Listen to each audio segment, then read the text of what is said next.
Welcome back to Insider Knowledge. We're joined by the illustrious Aegis Red this week of broadcasting LOR Worlds fame, as well as the usual suspects.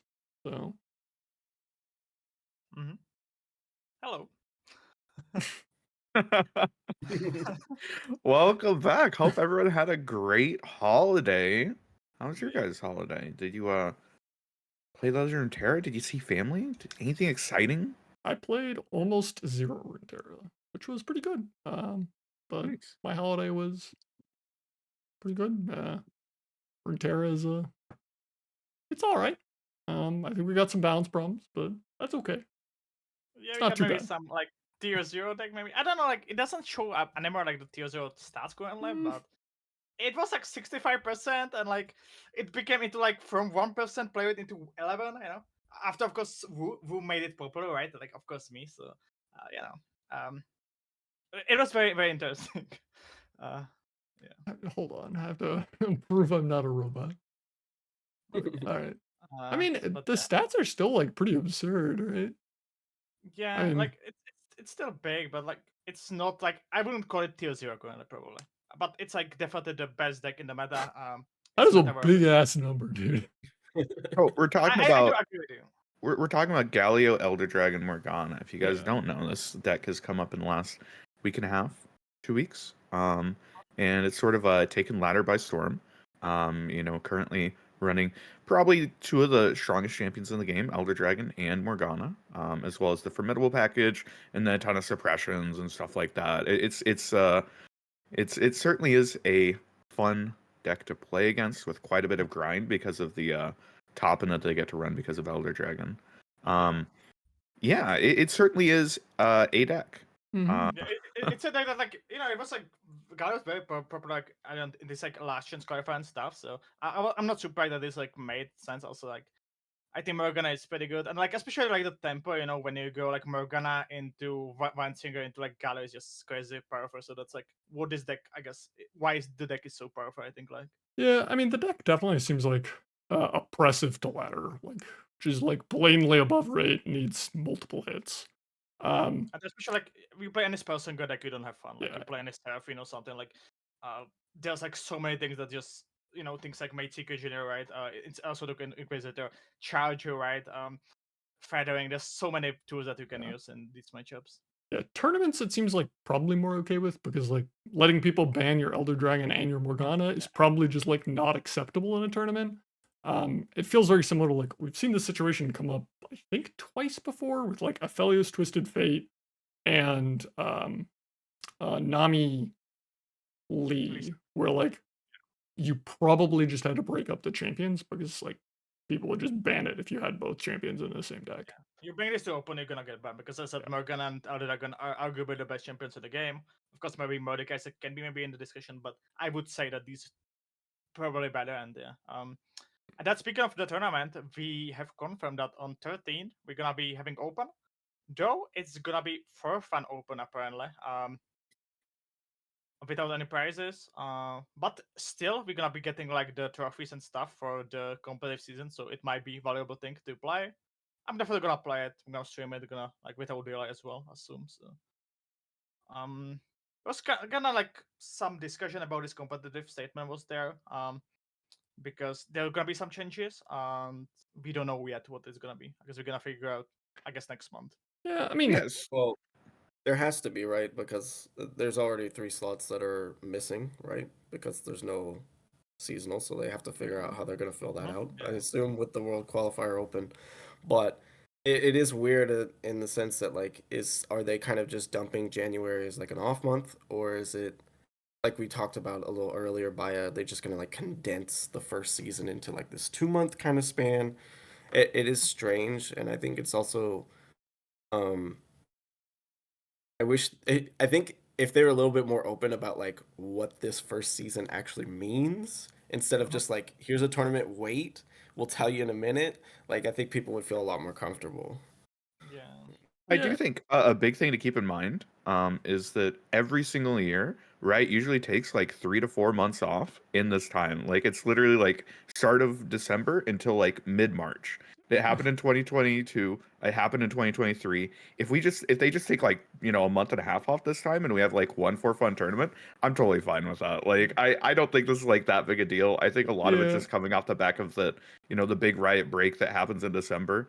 Yeah. I don't know. I think the real like criticism levied at this is like this is just kind of a nothing statement. Like they basically said like, hey, this tournament doesn't really count. Ladder still kind of counts. We'll change some stuff. Who knows what? And like, if you're particularly doomer, you can read that in a very doomer light. If you're particularly positive, you can read that in a particularly positive light. It's just kind of like a nothing of a statement, and like that's fine. I don't really think they needed to give us more information, but I think if you're predisposed to have a negative view of these things, you can definitely read it that way.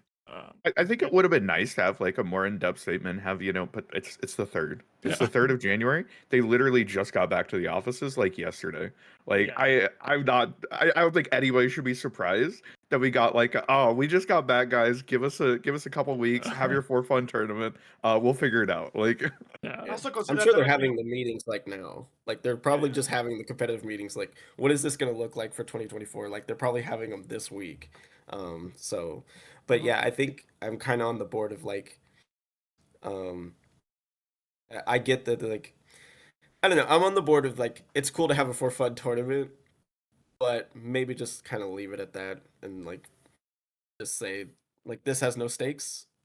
I guess that's kind of what they did. I don't know. The statement kind of leaves me in a weird place. that's like I get 100% your what they did. statement. There's no stakes, right? Like No, the no, no. only I thing know, that I matters here know. is like they're like ladder matters, and guess what? Ladder mattered last year too. Nothing has changed. They're just like, hey, this season is going to go for a couple months, so we're probably going to go over into like a time span where it is competitively relevant. So like, don't forget about ladder. Like, yeah, I don't know. I said like if it's only one tournament, I'm completely fine with it. Hopefully it's not like last. I think last year the beta season was pretty bad. I'm gonna be honest with you. Like that was like 2.5 months that like nothing basically. It was very weird. And like if it's only one tournament, I'm completely fine with it. Also like yeah, just taking into account that they need to be maybe like rethinking some things. As said, we have 3 more slots because last time we had the seasonal winners that were qualified, so they need to maybe rethink that's the way. So I guess also it's gonna be cool that we're gonna be able to give them as well some feedback maybe that they can also work with. As well, in the end, like think about that the team also works on rotation. I would assume now that's gonna be getting in March, right? So I think it's gonna be interesting days for Riders currently. So. Yeah, I mean, Yeah. you can laser focus on some like specific verbiage. I mean, I think the word sustainable always concerning. Um, Small but like, team. yeah, but stuff like I think I don't know. The verbiage that like jumps out to me is like refine the system. This sounds like they're not really going to do any drastic sweeping changes if they're saying refine. And I think by and large, people enjoyed the competitive system this year. Obviously, like happy to see refinements, happy to see small tweaks in positive directions, but I'm okay with that. I think the other thing to keep in mind is, if we remember correctly, Gauntlets got reworked like 5 times last year. In terms of, are they repeatable? Are they not repeatable? How many trophies do you get? How do you get the Prime Glories? Blah, blah, blah. Like, there were like 5 different changes. There were like 3 different changes to like the actual points that you got throughout the year to qualify for Worlds. Like, this just reads to me as like, yeah, we're just going to try and make it so that we don't have to make 10 fucking changes throughout the year. Like, but we'll see what happens. But if people are doobering about this statement, like, I don't know. There's not. It doesn't seem like that big a deal to me. Yeah, I wouldn't do it yet, but I guess we're gonna figure out in the month. But I guess speaking of gauntlets, I guess we can maybe talk about the new competitive that we got last year, because that's the biggest thing that I wanted to do, today. And how do you, for example, enjoy gauntlets, right? Because I think that was like a big discussion about it. I mean, How do we want to cover it? gauntlets are like the one thing that I think I'd really like to see work done on. I did not find them particularly enjoyable. I think Aikado had like a much more positive experience with them, but I kind of viewed them as like they provided this like really annoying prime glory system. You had to grind them. It felt like bullying when I played them most of the time, where I was just like beating up on people that like were not particularly competitive. And it's like I don't mind like it's not like smurfing is like just completely untenable to me, but like it really isn't enjoyable to just like Yeah. load into a tournament and play against like someone with a 5 champion deck, someone with a 6 distinct champion deck that isn't like Kingfisher or anything. And you're just like, I can't imagine this is fun for anyone. Like, I'm not having a good time, and I don't think they're having a good time. But I mean, I I think hear it's you, but people I like think other players. Like, I think a lot changed throughout the year because like we've had this conversation before, right? But if you yeah, remember, like at the beginning of the year, like the gauntlets were ultra competitive because they were limited to a very specific time slot. You couldn't play them over and over, and like you had to do well in like all of them to end up like getting your first prime glory, right? And then they ended up making changes to it, like oh, it's actually infinitely repeatable, and the best way is actually to just play free build and queue up once and then FF and like they made changes to it throughout the year that ended up, I think, making it like a lot more casual focused. And when it became more, casual focused, I think then, competitive players gonna be like, well, shit, I'm just gonna go beat up on a bunch of fucking newbies in free build, and they're playing real decks. I'm playing drop orders. I'm just gonna fucking drop 60 power on turn 3. Like, good fucking luck. uh, mhm. But It definitely like feels so like grind. I think like that was maybe the thing that like a lot of people just minded. And but though in the end, like you don't need the prime glories. Let's be honest, like you don't need them. Like because like the first 2 rounds tend to be pretty easy, I would say. So that's something that definitely also worth to mention that maybe like people just push themselves too much to play them because they actually didn't need them. Though it's always like feels good to have like 2 free wins, right? When you're going to the tournament, because in the end, even though if you're playing against meme decks, you can still lose even with like best lineup. So it's like mathematically the best way to do so.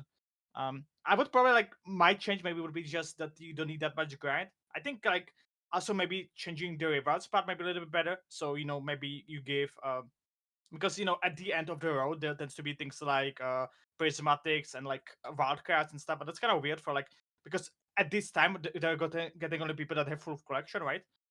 So it's kind of weird that like they getting the last reward is like champion wildcard, right? So I would just put them maybe earlier, so maybe some people that want to try it and not a competitive that much that they can go and maybe get the champion wildcard back, for example. I think that's super reasonable. What do you think, Aegis Esports GG Red? What's your opinion on gauntlets? Gauntlets is like the only part of the competitive system that I don't interact with, mainly. But I, all I hear is complaints about it. So I would like to see some changes so the player base is yeah. generally happier. I mean, the one thing that I will say is like it's hard for us to really evaluate gauntlets because I see it as like the goal of it is an on ramp where it's like we start you out in gauntlets, you get on ramped, and then you start engaging with like the serious competitive stuff if you're interested in that. And it's like if you're already a competitive player, gauntlets probably aren't intended for you. And I think it's hard to say if they're a success or not when you're just not part of the target audience. But I I mean, would like things to cater to me more, so I'd like them changed. I think it's important that like this time last year, like gauntlets truly were a fucking meme. And like it really was like going in and queuing against, like a fucking level 2 player that's never played the video game before. Um and like now, competitive players are actually incentivized to play them. I think that the overall level of gameplay in it like definitely has risen. How much of that is because, you have to like pay shards to actually enter, I don't know. Like I think that there's definitely upsides to what Riot has done with gauntlets in the last year. And I Mhm. think that's a reasonable system that, can be iterated on to like make it better. Like I don't think it was like 100% like a failure, but yeah. Definitely. I hear a lot of like, oh, it could be better, but I don't hear a lot of like what could actually be better from you guys. It seems like it's a hard system, not only from like Riot's perspective, but also for you guys' perspective to think of like how would you actually make it better. Well, I do the reverse. I said like for so maybe you identify the players more with the champion Valkas being earlier, not being at the Right, last. right. And then yeah, I think just maybe less grind. I think needed for getting the prime grace. Even though I don't know how they value the prime grace because maybe no, it's something that maybe Red values a lot. So that's then the question Have after you that. considered that you engage with it in the most toxic way possible by refusing to do gauntlets throughout the month and instead deciding to sit down on one day and grind out for 12 hours by it? Do you think that Just your engagement with the system is literally as toxic as possible, and because of that, you're upset with the system? Similar to maybe Simon when he queues up at 6 a.m. and then complains that he runs into the same player 4 times in a row? yeah, you might be a defender, right? Yeah. Okay, I'm just throwing it out. But I don't that's know if something. that's the case. I'm just Yeah, that's something like I said. Like a lot of people just see it Gauntlet as chore currently, and that's something that yeah, I don't think that should be a thing, right? If people see it as a chore, and like there was a lot of people that was talking about with this, so they thought that way. And if and we maybe all played it more less grind. consistently, then it wouldn't be as much of a chore, right? It would be like good practice that like also was giving us. But instead, again, you refuse to play it because you're like, oh, it's gonna be low. I'm just, oh, I don't want to have to play it. And then you have to grind it out on one day with free build, and you're like, oh, this fucking free build format. It's like, yeah, no shit. That's Okay, Freebird. Plus, I think Freebird is the peak of Gauntlet. Even though, of course, like it's getting a little bit samey eventually. But we saw that like the meta is after breakable, even though most people don't try. It's only Eventually? lava. Dude, I guess very fast. so I was like, okay, 7 months after the first free build format, and I was like, okay, I see these people cook on Twitter. Let's play some free build. Let's like engage with this format and give it like an honest shot. Honest to God, the deck I should have played was drop borders because there were so many people playing just normal ass decks that just die to drop borders. And all of this fucking cooking does not consistently beat normal ass decks as consistently as drop borders. I think a big thing about free build is that there's not a whole lot of like flow of information, right? Yeah. There isn't a runeterra.ar with like, tons of stats from free build. There isn't like, content creators that are constantly making like new decks and like showing what the meta should be other than like literally lava, right? And like who not much of the community is like following that, right? Like the casual community isn't following that. So like the only thing that they see is like, oh, Majin Bay 6 months ago made a video where he played drop borders. So it's like, oh, the meta's just drop borders. Yeah. It's Wait, like aren't the stats there though? So they- no one's just processing the data in like Yeah. a digestible way. no one's Is that like what they- presenting it. But yeah, it's like drop borders is like very clearly beatable by the actual good free build decks. But the problem is like there is so many fish to farm. You should just play the deck that very consistently farms the fish. And like there is no normal deck that beats the like 80 power on turn 3 at burst speed that drop borders puts out every fucking game. So like just play drop borders and it's really dumb. Yeah. I think a lot of it just comes from flow of information, right? Yeah. I think that this is just the type of thing that happens if you don't have people actively pushing the meta forward and like letting everybody know like what's good so that there actually is an established meta game. It would be like if there were zero content creators and zero stats for like ladder, then like, oh yeah, we should just play the level 1 broken thing. Like there's no point in trying to like prep for any sort of a meta or anything. Just play the broken shit because no one out there is gonna fucking beat it. They're all gonna be playing their shit. We know how standard looks when we play a turner, right?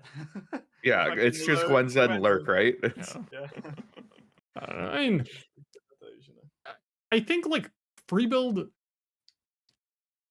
I feel like gauntlet formats need to either be some format that people are interested in engaging with. I really think there's a missed opportunity to basically during standard seasons occasionally have eternal gauntlets to be like, hey, you want to play some eternal? We got an eternal gauntlet. That like presumably are tolerable formats. And then occasionally give people like a deck building puzzle, like free build was to start off with. The problem is like we kept giving people free build, and like free build is not a good format. And it's no longer a deck building puzzle. So what is the point of this format?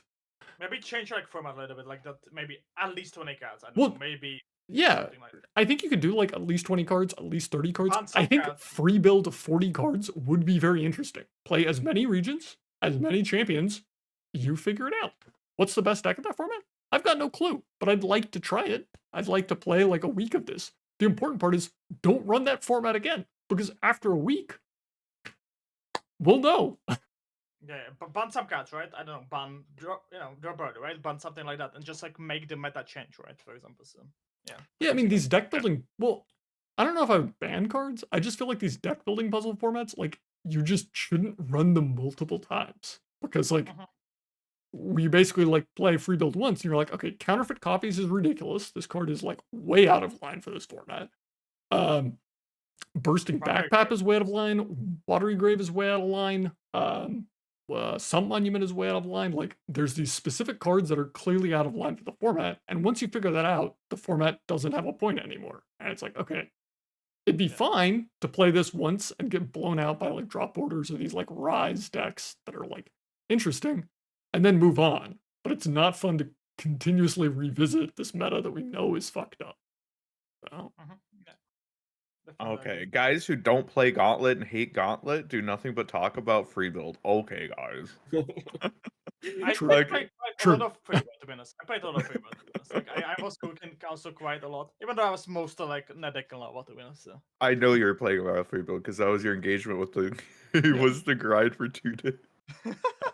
I mean, It Yeah, was no, like that. I think overall, there's definitely stuff that they could do to improve Gauntlet. But yeah, I think that, I don't know. How do we feel about the competitive system as a whole? Are we cool with running it back? Is it Gucci? Does it need massive rechanges? I Doesn't think need pretty refinement? good. massive changes, Yeah. but it needs changes. It I needs think changes. one thing that people generally agree on is like there should be a general balancing around the points in the World Qualifier Opens. Um, why they're so high, no one knows. I think Boulevard in his video said like every person who finished second in a World Qualifier Open made it to Worlds. It was Yeah. basically a free ticket. Um, There's like I just have the list on the we have on the topic channel. If Yeah. like Jason wants to, that's like the list that I just made and like a lot of people agree with me. So I think this is like community kind of thingy. Also like open deck list is also thingy. I think like yeah. closed deck list, sure, but they're not really closed. And yeah, there's many more. I guess when does it fans it? You No, your list mean is good, right? Like you say, like rank cutoff should be before LCQ. Grudge matches not on Wednesday. I don't know how feasible that is. Um, this that one? reason why it was on Wednesday this year was because it was just that was the most feasible time to do it. Um, Yeah, I mean, I don't think there's okay. anything wrong with grudge matches on Wednesday. yeah, I don't think so either.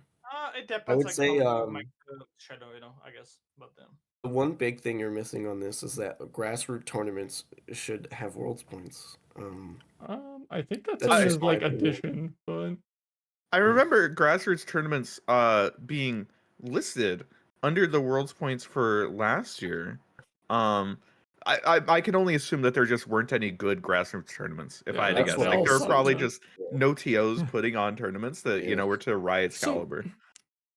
as much as like I'd really like to see grassroots tournaments give worlds points. That'd be phenomenal. I imagine that the holdup is this weirdness of like every grassroots tournament pretty much is run on the Americas shard.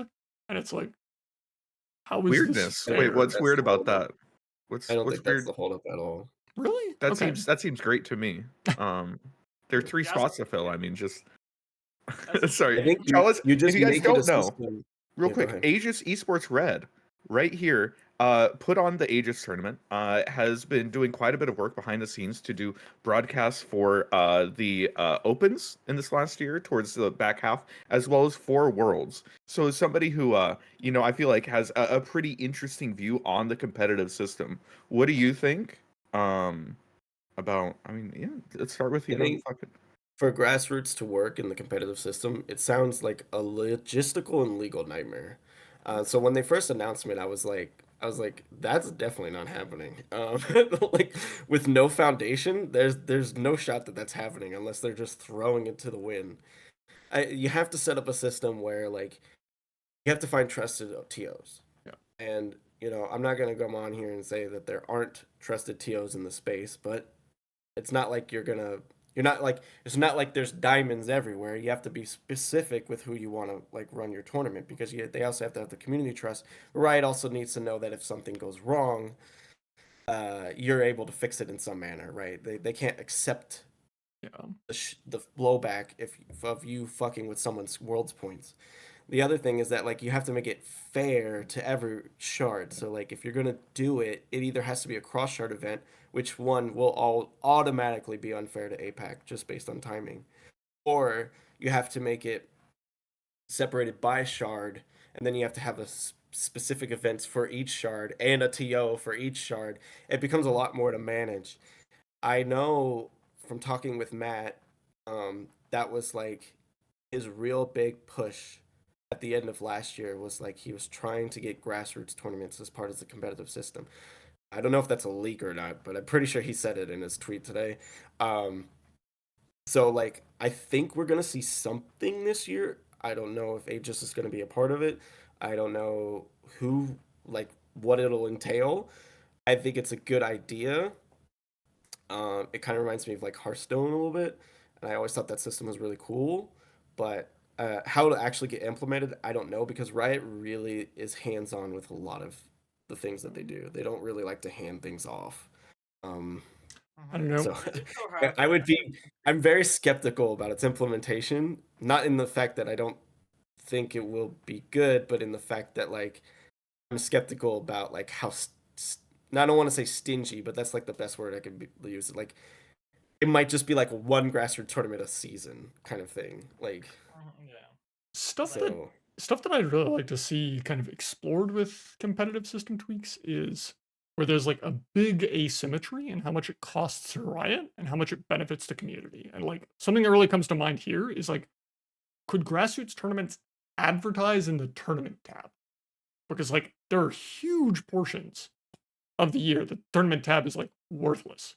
You like look at it and it's like, yeah, an open in 60 days. You're like, could we like have a link to like the main website where it just like lists off some like grassroots tournaments? That feels like not logistic nightmare, not legally dubious, and it's pretty free to Riot, I think. I mean, I guess I don't know how hard this is, but it seems like it's system right? Like with Loreport, right? I think like that's completely fine. Like that's completely doable. Like Loreport has his calendar, and like a lot of people are using that. And I think like for commercials that somebody else like cooperate with Riot quite a lot. That would be completely doable. Like. I think it would have to be done through the main site, but not to like just because it's such a integral part of the system. I don't think you can rely on APAC people knowing to go to Loreport or something like that. But like, I think it being in client is a must. The problem is for people who've worked with the tournament backend, it's not friendly to a user. There's a lot of manual labor that goes into like parsing data and stuff like that. It's not digestible by any means. And if I put any one of you guys in front of it, you would be like have no clue. So like it would be, it's not something that you can't learn, but if I were to take like a random TO who's never done it before, there's no guarantee that the tournament's going to run smoothly. Yeah, like having some kind of like tournament system where like people have a tournament code and it's like all ran to the tournament tab, that'd be great, but that's like a lot of work. That's an actual ask of Riot. Whereas I think like, hey, when the tournament tab doesn't have an official tournament to relevantly advertise, can it just like point to a link to the main site? I feel like that's a much more reasonable ask than build a whole infrastructure to let people run tournaments through the tournament tab. And there's stuff like that that I think is like. I disagree. Personally, I think it's better to build that tournament backend if you actually want it to be a part of your system to make it digestible and easy to use. Does it have to be like all ran in client? And fucking Worlds wasn't ran in client. Yeah, it was in Butter. Yeah. Like, who gives a shit? Why? Who cares if it's just to say that I wish Worlds was running in client though. Like I'm just gonna like it doesn't have to. Like, right? Huh? It doesn't have to. None of the Worlds have been ran in client. It doesn't have to. I just think it makes more sense. Oh yeah, it definitely makes more sense, 100%. But like, it would require like a lot of like. Yeah. You remember that thing that said small team and sustainable? Right. That's fair.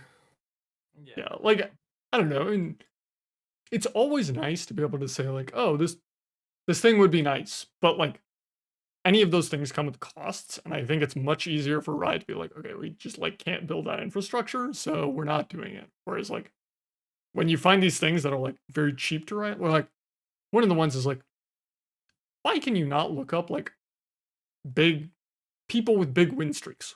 Why is that not just like posted to the website somewhere? Because like people care. I know from Magic that people cared when there was a thing on the main site that was like, hey, look, I won a lot. People do this with AR. Like Runeterra AR posts this stuff and people will like tweet about it. But we don't have it, so. Yeah, fun. I think it's definitely. I think that what you had said about like low cost to Riot, high output for a community. I think that's like definitely a good starting point. There's definitely, it feels like a few things that Riot could do in that regard. And yeah, like Grassroots getting like some amount of advertising would be really exciting. Like, I don't know if Riot wants to have to go through the due diligence of like deciding who's like a worthy TO to get the the advertising, but yeah. Yeah, Did like we have yeah, so, what's the yeah, we have next? like Aegis, right? We have like Aegis and Americas, and then like what do we have? Like in EU Marsha, maybe? Like Marsha did some tournaments with Royal Bird, but Aren't those also ran by Aegis or? that's like the Aegis good point there. Yeah. I'm pretty sure those are also ran by Aegis, so it could be. I guess, yeah. Good Oh, point. keep listing tournaments by it. I'm liking this. Yeah, Like, yeah. I don't know. Yeah. Yeah, the Here, World Championship qualifier open giving less points. I think that's super reasonable. I think that is you know, we all talked about it. You get an infinite amount of points for that one tournament. It's really fucking Yeah. OP.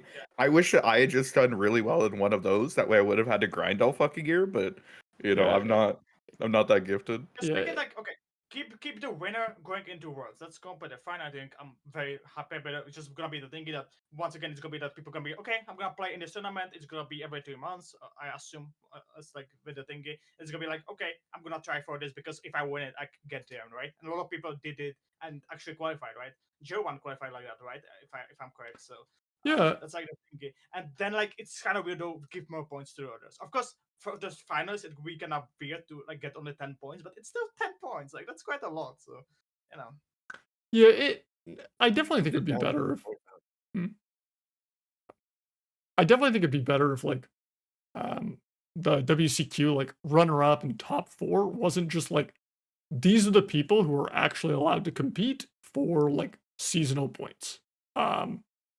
And like if you don't do well in the World Championship qualifier, you're not making it past the person who got number 2 in the World Championship qualifier. Number 3 and 4, like that's like winning open. Winning open is like top 4 in Worlds qualifying open. That's Yeah. like crazy to me.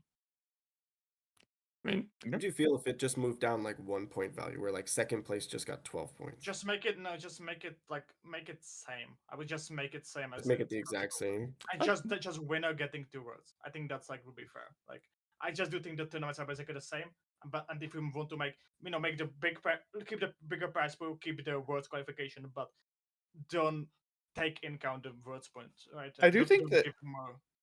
I do think that Riot's definitely incentivized to have the World Qualifier Open be like this really big event. Not just because, you know, it does give you like that direct shot to Worlds, but like this is the one that's getting, like a big broadcast with like casters and stuff, right? So like I do think that they want people to be incentivized to play in it. And I think like there being more points in this isn't necessarily a bad thing. It's just right now it's way too fucking OP. Yeah, I guess it's like 1.5 times, right? So like that's the issue. If it's more maybe like 1.2 times, maybe that's fine. But now it's kind of too much. yeah, I It's just a mean, little OP. we can definitely just like tinker it down a bit and see how it stands. Like, I don't think it's like egregious that one tournament is worth more. I think it's just like definitely in retrospect we had it too high and like tinker it down a bit. Yeah. I guess skip talking about the broadcast. How do you like guys the thing that we have called that like words qualifying opens are broadcasted like officially, right, on the official channel, and the others are made by the committee. Do you mind it? Do you find it cool, or also I guess we have So right that in the production of it? I don't know. This feels like we're ending up in the same problem of like I'd love to have more broadcasting. It'd be great to see the rest of them broadcast, but that costs money. And like Yeah. I I'm just like, how do you feel about it? Because I think it's pretty well done. I do like it. Of course, like I'm one of the broadcasters, but I feel like also like as a community we did like kind of what I wanted to do, right? It's me doing with Marshall EU. It's Aikado. There's Boulevard doing Americas. There's 42nd, right, making Apex. So like I think like on that sense, I kind of like it. It's like something I want to like point out that I think it was well done this way. Like these opens that don't matter that much having like this way of broadcast. I assume also it's like cheaper. Of course, like there's some people on production, but there's no like casters that you have to pay. As well, I assume where there's casters, there has to be also more people in production. I would assume as well. I think a big thing, you know, disclaimer, Baya and I are both incentivized to enjoy the system where people have to watch the tournament through our streams. That is disclaimer.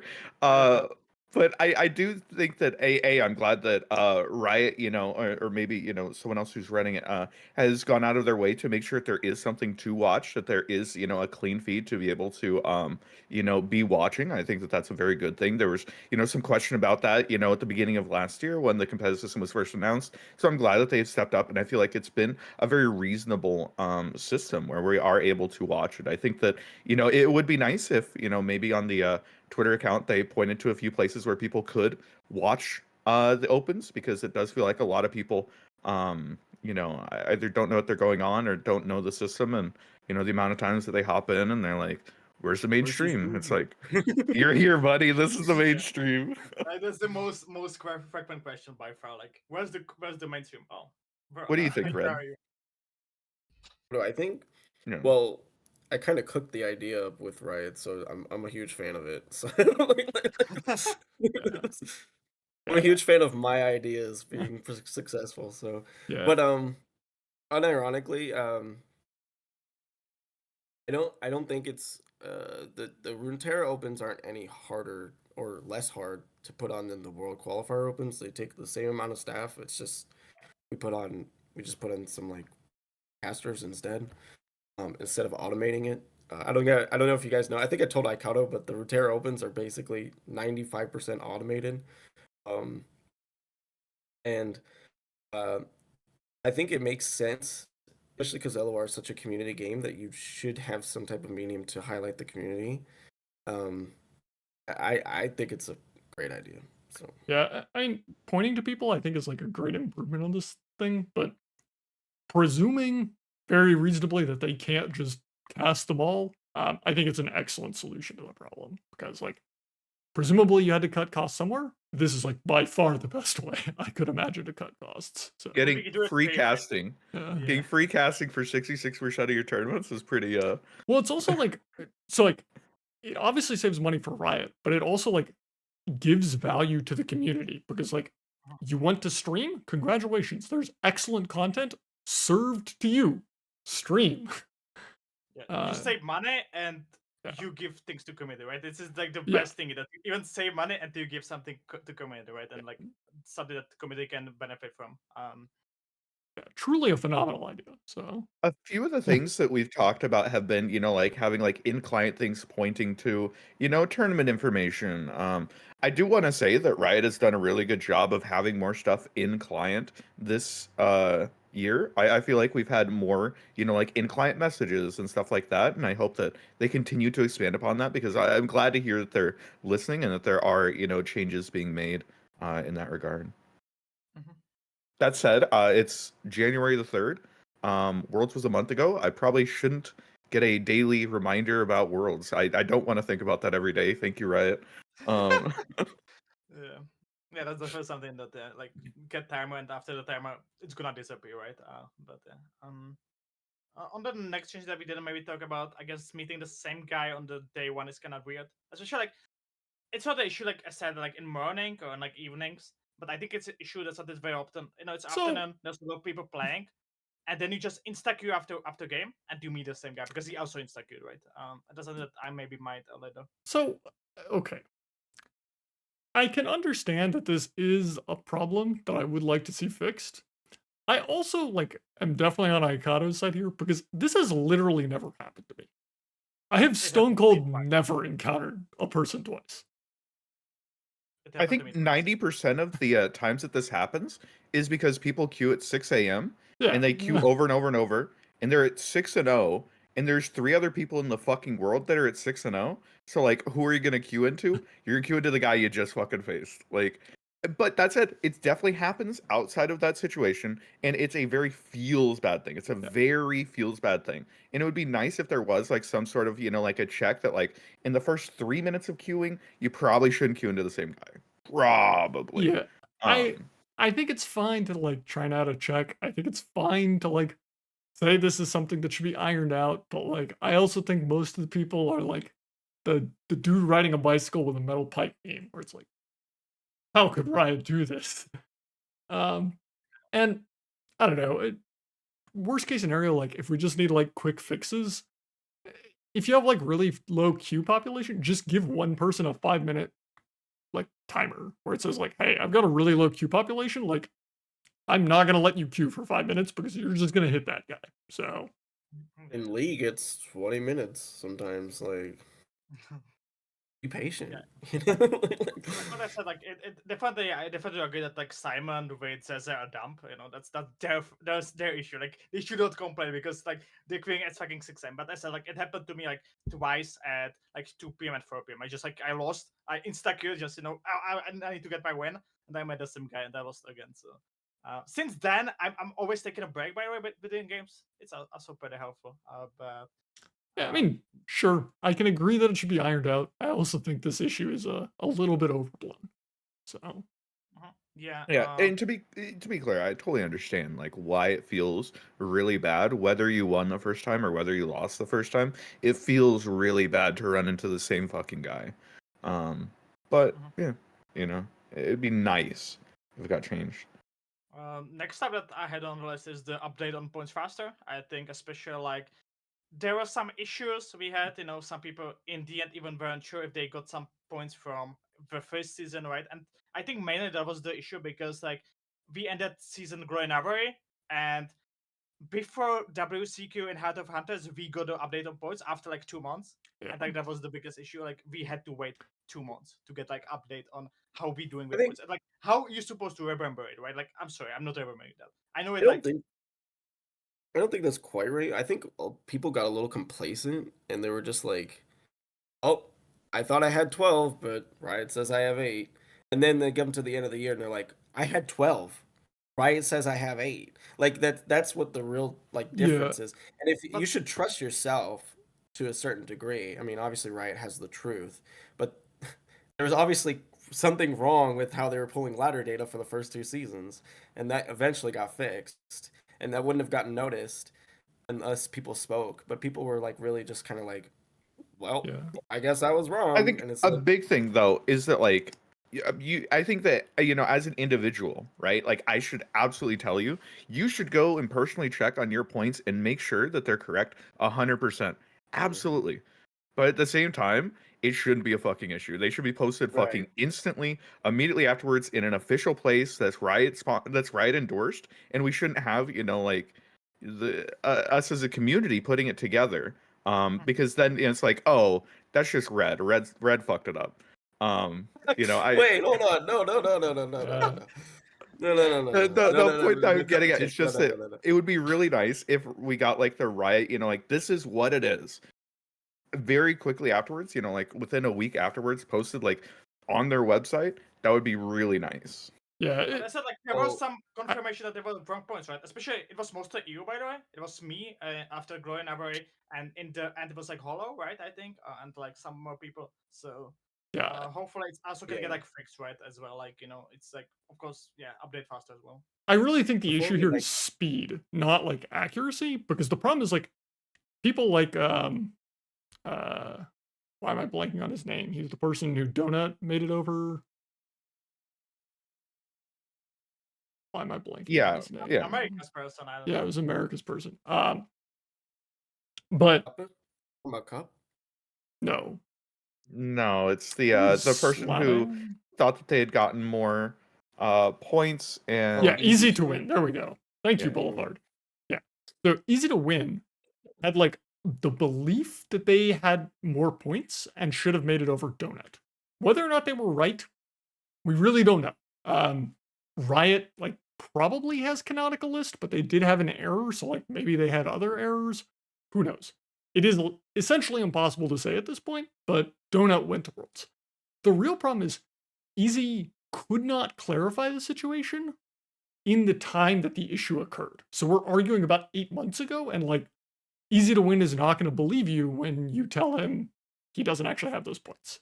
And we cannot solve this problem when it occurred. So we just end up in this situation that everybody is unhappy about.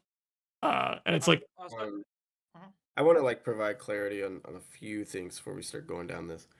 One, I had talks with Ruben. They do plan to push points out faster. fantastic. Planning and actually doing it, those are two different things. Second thing is that they are supposed to be a lot more clear this time about ladder cutoffs. That was a big point of contention, because that's also what led to the easy to win situation. The third point is easy to win did not qualify. There's no conspiracy. There's no issue. I've seen the data. He did not qualify. I feel for him 100%.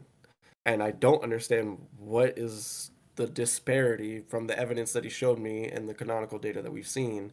But there is a disparity. And he didn't qualify from what I've seen. So I don't really want to like go down speculating that like somehow Riot kind of like screwed one player out. That Yeah, didn't happen. We've personally checked, us and Ruben, the top 15 yearly points people, every single person. So Yeah, this isn't that didn't 2021. We Riot wouldn't fuck someone out of. yeah. At this point, I'm definitely in the belief that Easy to Win did not qualify. What I have this perspective on is I think it's very hard for Easy to Win to believe that because we have this like 8-month of fog that like, I agree. whoa, what are we supposed to do here? And it's like, Yeah. had this gotten clarified 8 months ago, Easy to Win probably would have believed you. But when you're saying like, hey, retroactively, you don't qualify for Worlds, in his view, I wouldn't believe that. Like, I think that's fair. I do think a big thing that Red mentioned. If you remember at the beginning of last year, we had no fucking clue ever when ladder cutoff was. Someone told me like a month ago. They're like, "Yeah, that first one cut off at like midnight." I'm like, "What the fuck are you talking about?" No, it didn't. Didn't it cut off at like patch time? Isn't that when they all cut off? Is fucking patch time? That's always what it. Yeah, so again, like I think it's a good step in the right direction if Riot is aware of the issue and is interested in not just being more clear about when cutoffs are, as well as posting points much quicker and like just having more more information. I think that's a good thing for everyone. Oh, it definitely is, because everybody who had a complaint that came to me about their points, it was always ladder points, always ladder points, and it was like here's my screenshot. I finished 24th, and it's like, okay, I don't really know when you took the screenshot, but let me go check. And I'd go to Ruben, because we're the ones doing Worlds, so we have to make sure all the points are correct. Ruben, can you pull the data? He sends me the data. 76th, and it's like, okay, so clearly this person doesn't know when the ladder cutoff is. yeah. And it's like, is that really their fault? I don't really think so, because there was multiple people who like came to me with this. Is like, I remember Cup was like, I finished 22nd, and I'm like, it says 64th or something. I still don't know when ladder cutoff was Yeah. or when it will be. So I'm just excited to know in the future when it will be. God help you with time zones. Like, it gets worse. Speaking of more data, then maybe like eternal API would be also pretty cool to have as a tool to be able to use, especially for like sites and stuff. Even though I said like it's not a big issue, we were talking about it earlier that it's not a big issue for the sites because they can just see if there's another cap being played. Yeah. But I think it's still kind of dumb to not have it. It's not hard for like deck stats. I do think it is like very frustrating that you cannot get Eternal Ladder. And it's like, if you want to find like what the leaderboard of Eternal is, it is not possible. The API will not tell you Eternal leaderboards. And it's like, It's very easy. You just go in client and And then you you scroll down 8 people at a time and to be clear, I understand your joke, but you cannot scroll. You have to click through. Bro, it's eternal. I mean, come on. There's only like 1,000 people there. Just click through. Yeah. Forehead. Yeah, no, that is definitely something that it'd be nice to be able to have a leaderboard for that, which might alleviate some of these issues if people were able to look at the It's leaderboard. not nice. I'm gonna go on and say that it's mandatory that there's an eternal leaderboard API, because it's a little silly that there wasn't one in the first place. And I can understand the oversight, but it's gotta get fixed. It's gotta get fixed now. It cannot happen again. It is too valuable. It literally shooting in the dark when it comes to eternal ladder points. Literally have no clue what is going on without an ladder API. Yeah. Because with the API, I can grab it. I can grab like the top 500 people in a fraction, like 2 seconds, like in a 2 second window. You can't do that, and when you're scrolling through the client, it's just a nightmare. Yeah, I mean, Yeah, 100%. the fact, like, obviously Riot has the canonical list, but like, if you were a community member and you did not have like direct Riot contacts, you could not obtain a canonical list. And it's not like it was difficult. Like, it was stone cold impossible to obtain a canonical list. And it's like, that isn't acceptable. Having like some difficulties where you're like, okay, Aatrox Vayne versus Aatrox Vayne. Don't know if I'm supposed to put this with standard or I'm supposed to put this with eternal. Don't know. That's kind of not a big deal. I think that's okay. I'd like to see it fixed. I'd like to see it cleaned up, but definitely small potatoes. The fact that you just cannot obtain an eternal leaderboard, that's not okay. Agreed. Yeah, and then only one Worlds account. I understand that it's 64 players. Having like 128 different accounts on like the what I assume it's the dev server, right? Like this is their test server that we're hanging out on. Yeah. I Well, think it's kind of. oh, go ahead. It's like a fork of the dev server. They just make Yeah. like a specific cut on the dev server and send it to But you like, guys to play. yeah, but then we had like early access. Like that's my thing. Like Worldsper had the one Worlds account, but then there was a lot of content creator getting like their early access and stuff. Are on you the saying same that server. are you trying to take away the early access for content creators? We get If so it's gonna make little better by it. words, if We it's get so gonna make better little. words, yes. If it's gonna make better words, then I'm down to cut content creators. To be for clear, that one there's reason. probably a difference between what's required to support that many accounts for one day versus a week, but You might be right. but like it would be nice if you weren't connected. I imagine it was difficult for you to get scrims and get people to test with, and you were incentivized to do unsavory things, which I certainly didn't do. Well, personally, if it was me and I didn't have friends, I would just add every single Worlds account to my friends list. Uh-huh, Play Just fantasy. challenge them and hope they accept. like- and then I would run decks Wait, that kind of like publicity? fish for information. Yeah, a concerning I thing thought- would be if you queue into somebody random, then they might not want to play into you many times. They might be busy, they might have other people to test with, so you'd want to maximize that timing by maybe seeing every card in your opponent's hand by making them discard it or pranking it. I think it's a good strategy, Red. I'm liking it. Yeah. Yeah, sounds smart, definitely. Mhm. I wonder why nobody did it, right? Like, man, I'm like, Well, everyone told me what was so funny was that like when they did the hotfix, right? Everyone was like, "Well, all of our prep is ruined." And then they asked me, "Do you guys remember?" They were like, "Can you?" Somebody pinged me and was like, "Can you make the deck submission date 24 hours or push it back?" And we were like, "Yeah, we were already working on it at the time." But it is funny to hear like people were so focused on like Heisho for their whole prep that which didn't make any sense because it was also broken, right? Yeah. So I like think everyone was that's- like early access meant nothing, and it's like the card was broken. Everyone knew it the minute they played it. How much My- prep were you doing with this broken card? Like, My issue is like everyone was getting upset about the Heisho thing, right? And it's like, oh, we did so much prep. The card was literally unpreppable on the fucking early access server. Yeah.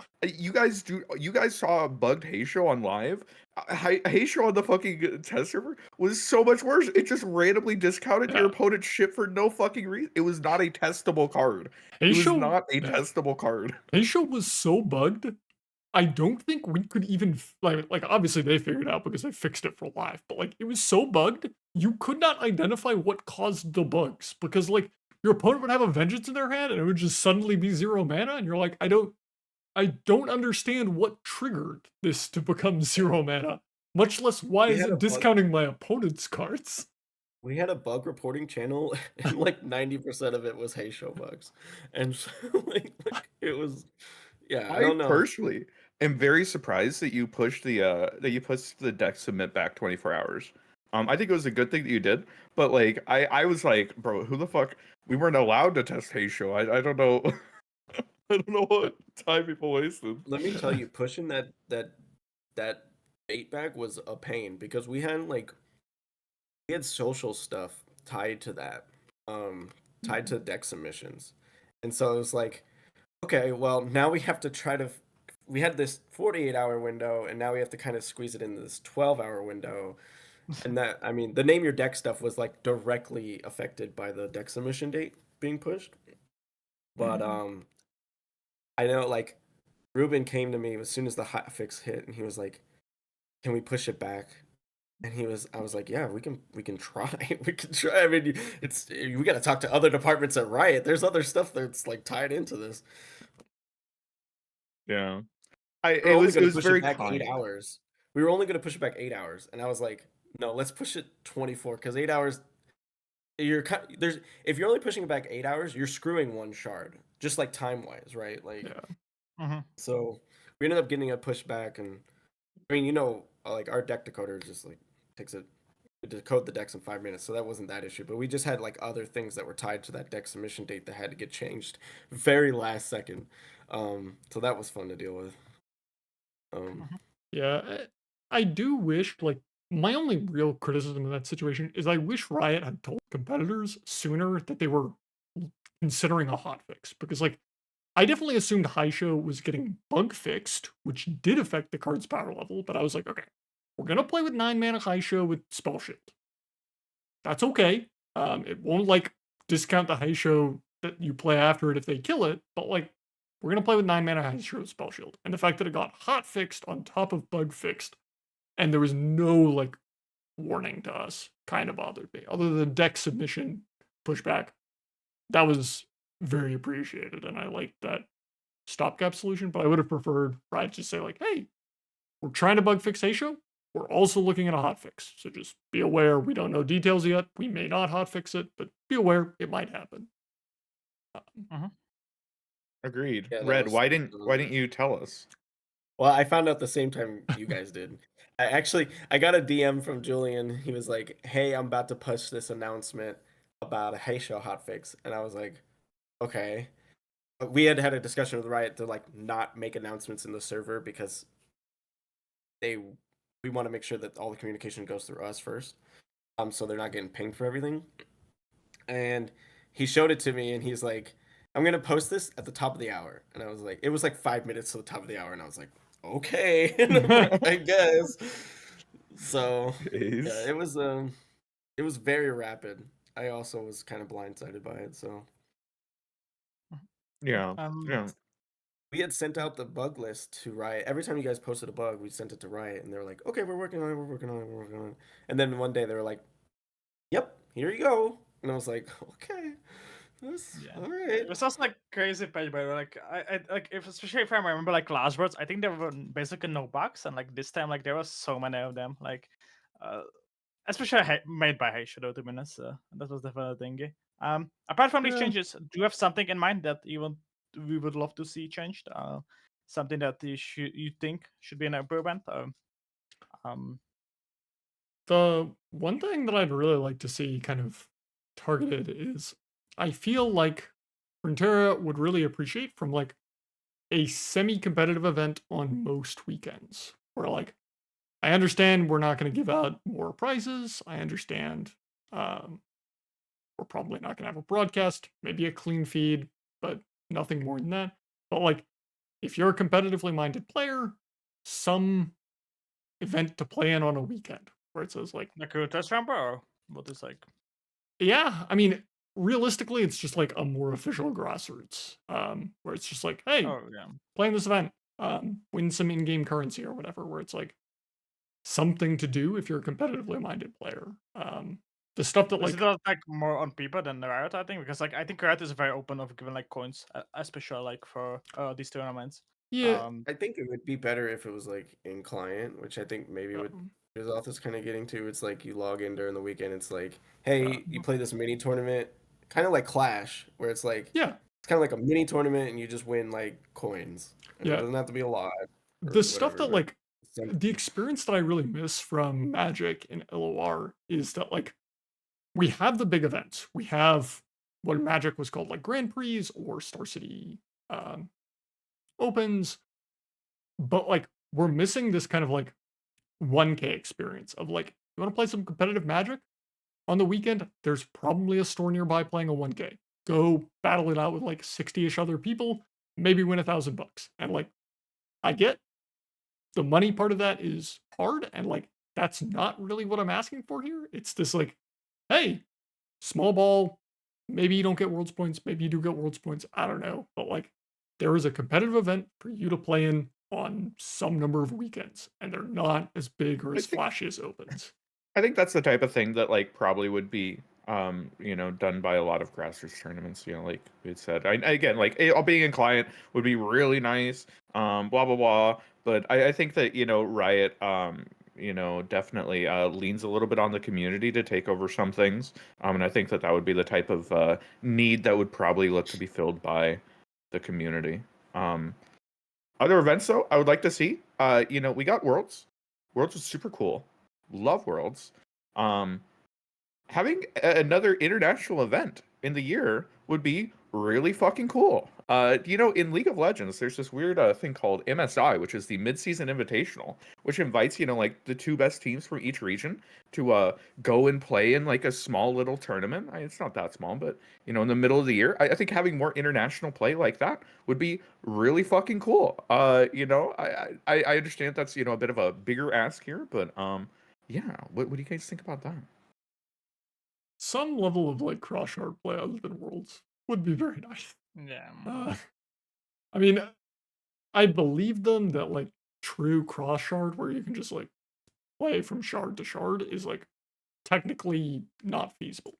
I don't know why. I'm not a game programmer, so I just am gonna take it on faith that it is. But like some way to play cross Yeah, maybe shard like for open something. winners, right? I don't like open winners. Like I don't know, first 16 open winners will get there and play the MSI or something like that.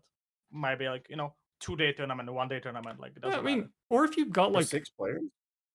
at some point when you've got like 32 or like some reasonable number of people who are qualified for Worlds, and you just say like, y'all are invited to a mid-season semi-Worlds thing or something. Mhm. I don't know.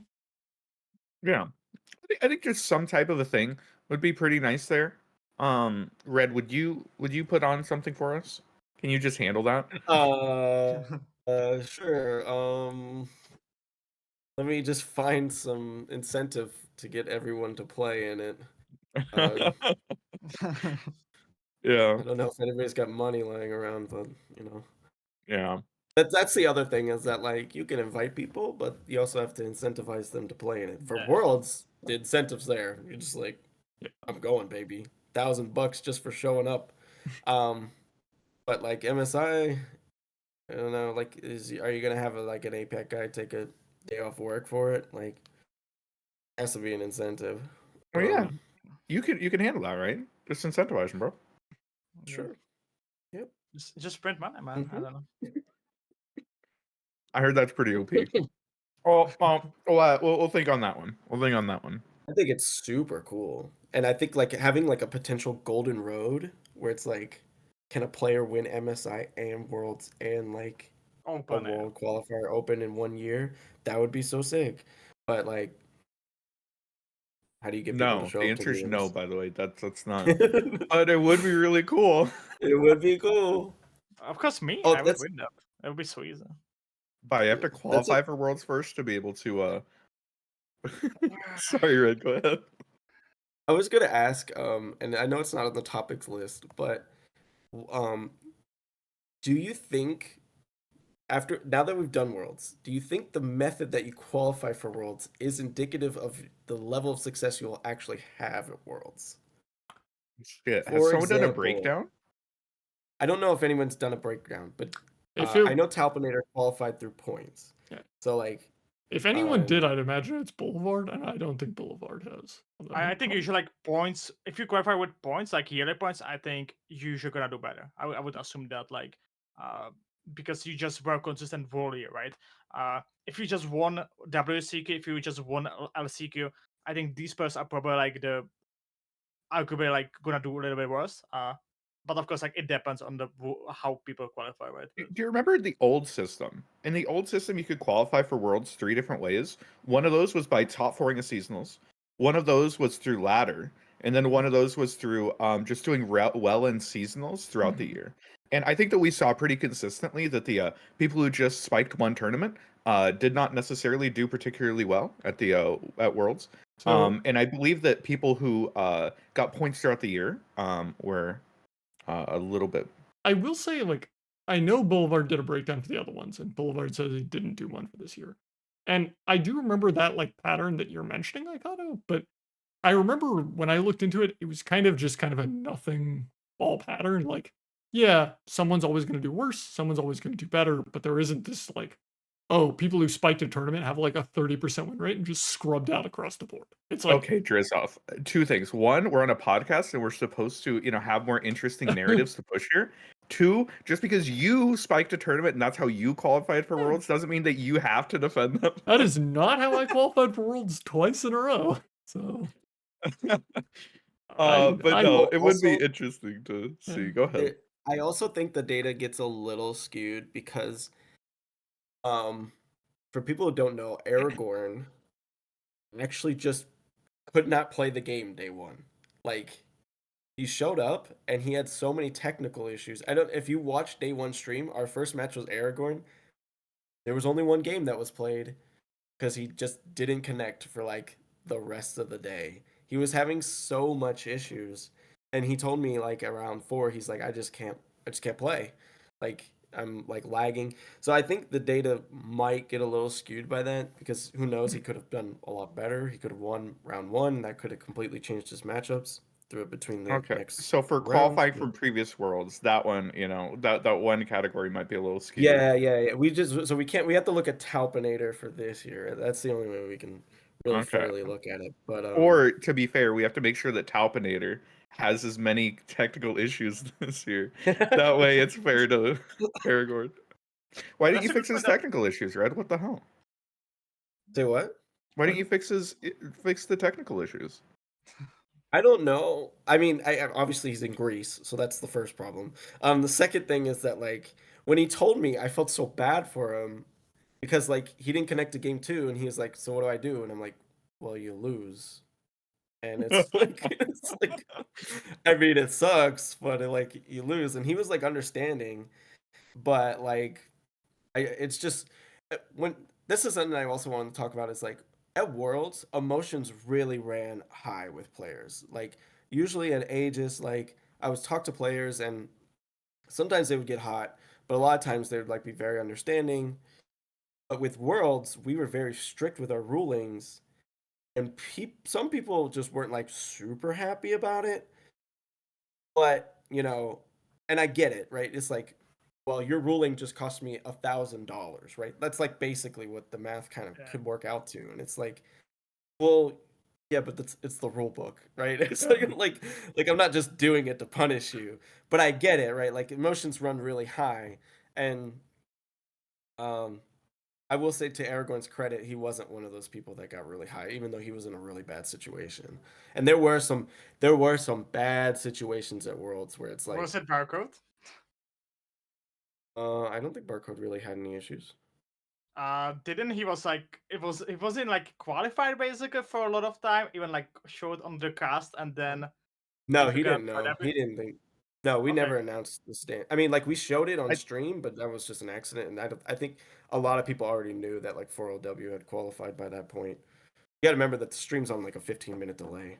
So like, Okay. I think Yeah. unless you were like in the World's Discord, you might not have seen like a couple of the things that came up where people were asking for rulings. Yeah, I didn't qualify yet. Okay. Yeah, I will say, Yeah. it is nice that we were able to finally have, 3 people at Worlds on a podcast. Drisoth and myself as competitors, and then Red was running Worlds. So I'm very happy that, I'm sorry, we're what, hour and a half in? It took me a while to get to that joke. I'm sorry. At least I can make top 16 when I qualify again. Like at least something. Okay, buddy. Whatever you say. Yeah, I mean, I'd really, the one that like comes to mind is the situation with Kever at the second one. First Worlds. First Worlds. First. And I actually, as bad as it was for Kever, I really do think that the TO in that situation did the correct thing. And it's also this like by the rulebook thing where it says like, this is what Riot told me. It is not my job to sort out this problem. So the rulebook says this, that is that. Go complain to Riot. I cannot help you. And it's like, But isn't the issue that the rulebook like didn't sign that? The Wasn't the rulebook- issue that the rulebook that they received had an order of people to qualify, and it was Yeah. incorrect. And it's so like like, that? So like they specifically, but the thing is that Riot Video Games had released a different set. All I'm saying is Kever got absolutely fucked. oh, absolutely. Kever got hosed. It was But crazy It's how much he very, got fucked. yeah, it's very important in those situations that the TO correctly says what Riot told me I am operating off of. You need to bring up your problems to Riot. That is not my job. Please don't bother me. Yeah. I mean, I think the complaint there would be that Oh, Riot fucked up. maybe Riot they had fucked up. tournament organizers didn't really understand the game and didn't really know anything about Runeterra, and like maybe Yeah, did. But who's to say for certain? I don't know. And Let's not I'll, talk about I'll it, right? say It's 2-year-old there shit. are parts of the rule book where if you're not like a TO, understanding the implementation of that rule isn't always very straightforward. There were actually like 2 situations at Worlds where the rulebook just kind of didn't cover the situation in a very clear way, and we had to make like a call that we felt like was the best. One of them was that we had like a match tie in day 1, which is like something I've literally never encountered before, and we had to make a call on that. I The think other that one was like a very strange situation between 2 players that kind of like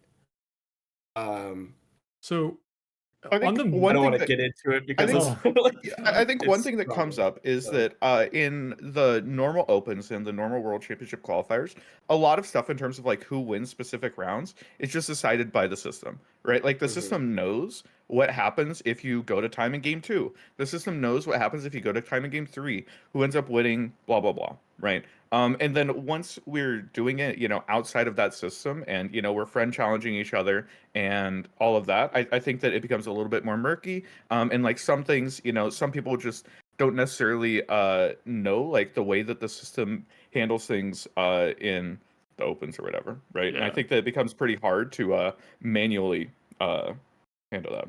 Yeah, so I saw the match tie situation in day 1. I was like watching the Discord when that occurred, and I saw you guys like come up with a ruling, put it out, and the players do it.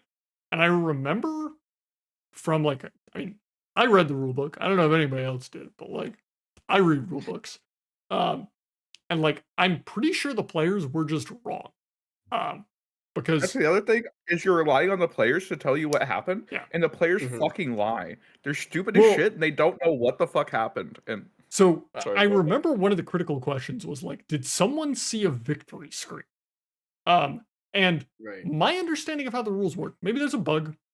I obviously wasn't one of the players, but my understanding is if you get a tie in game 3, the game 1 winner wins the set. the thing is, And they didn't tie. They Didn't say they tie. tied, but they didn't fucking tie. no, They're so stupid as shit, and they went to timer in game 2, and they thought that meant that they tied. But that isn't well, how. okay, if that's what I'm happens, telling you that the players are stupid. I'm telling Yeah. you, I'm 99%. I can't speak for it. I think the players are fucking stupid and did not understand the situation. yeah, I agree. But if you time out in game 2, or like you don't start game 3, the rulebook is very clear and someone wins. If you tie where like both people top deck a shroom and the game is a tie in game 3, the situation is also very clear. The game 1 winner wins the game. However, I remember seeing like, did someone see a victory screen? And someone's like, both players were like, no, nobody won. It was a tie in game 3. We don't know what happens. And I'm like, I'm pretty sure these people are just wrong. And someone did see a victory screen. But Yeah, well, the rulebook actually doesn't cover like what happens when someone goes to time in game 2.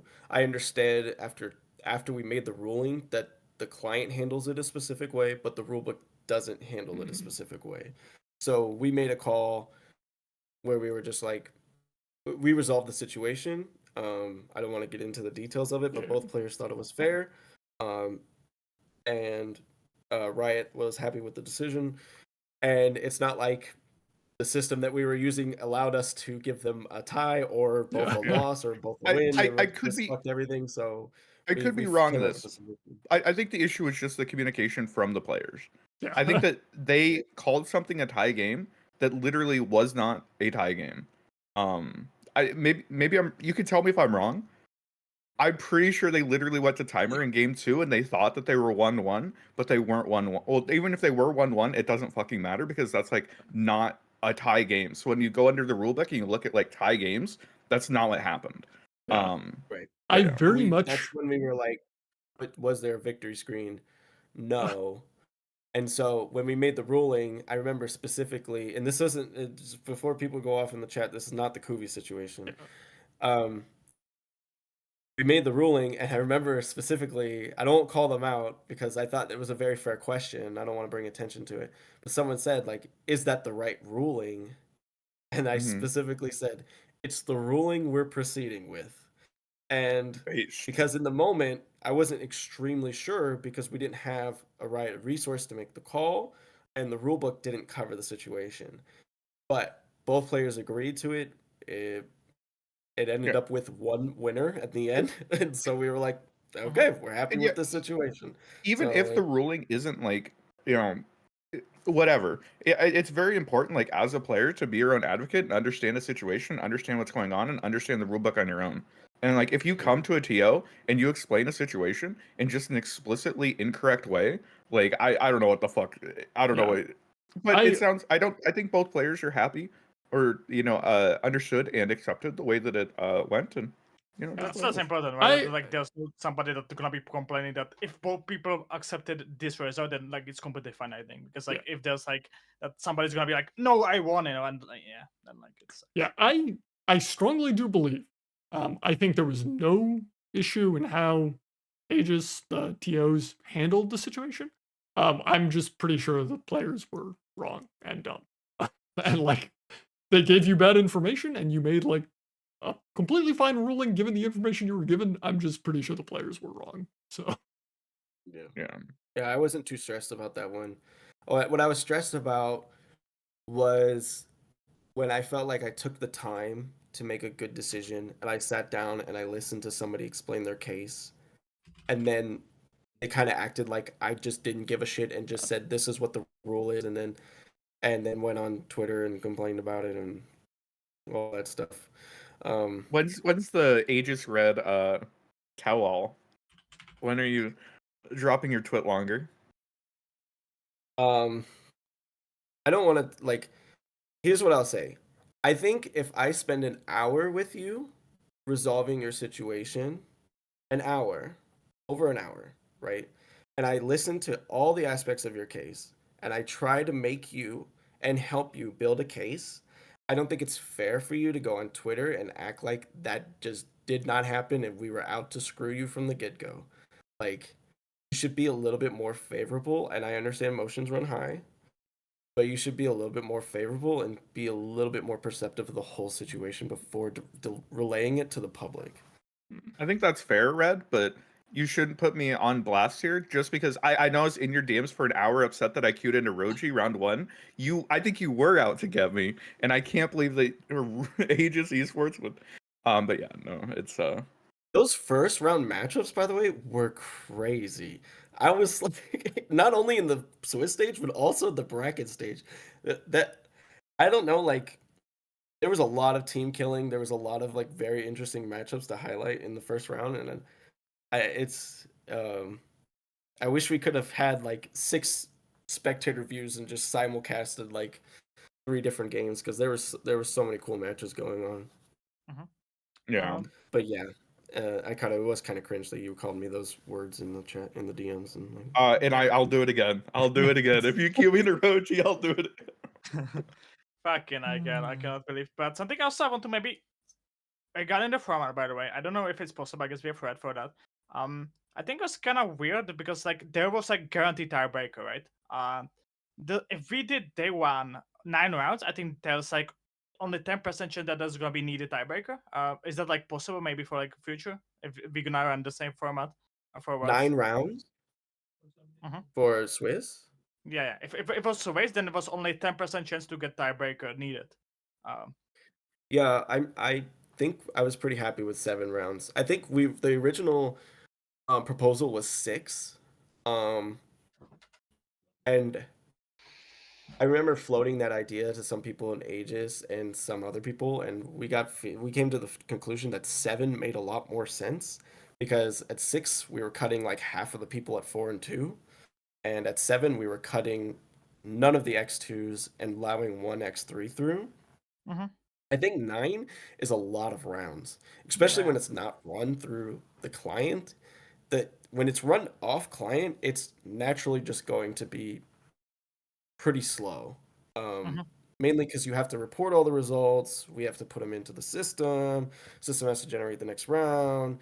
I think that would be a long day, and I don't think it's ideal. I also, every single day of Worlds was technically 7 rounds, so it worked out really cleanly that way. Okay. Yeah. Okay. I can see that. Yeah. Sure. I can Yeah. definitely see it. Yeah. I think it was like just that 9 rounds would be probably better, but I guess also you need to be counting things like Apex player, right? That like playing in bad time for them. So like if you make it even like longer, it might be then discriminating them even more. So I can see that. Then sure. Yeah, I mean, there's I just also this like think you get to a point where it's like, okay, who's the 6-0 play? And then like, okay, now who does he play? And now who do they play? And like it gets a little weird once after a certain point because you've gotten your 6-0 and you've gotten your 0-6, and it's like, okay, well, do they just keep losing? Do they stop playing? Like it gets a little weird. Mhm. yeah, I do think like there's just always going to be this tension between like if you're competing, you probably want more rounds, unless it's like going into a terrible time or something. But like you probably want more consistency, more rounds, whatever. And if you're not competing, you probably want logistically smooth event. And you're like, fewer rounds, faster cuts, get me out of this hellscape. I think Mhm. next year we Also, should. Swiss sucks to run. Yeah. Swiss is a terrible format to run as a TO. Because let me tell you something. If one player or you input one result wrong, it screws the whole bracket up.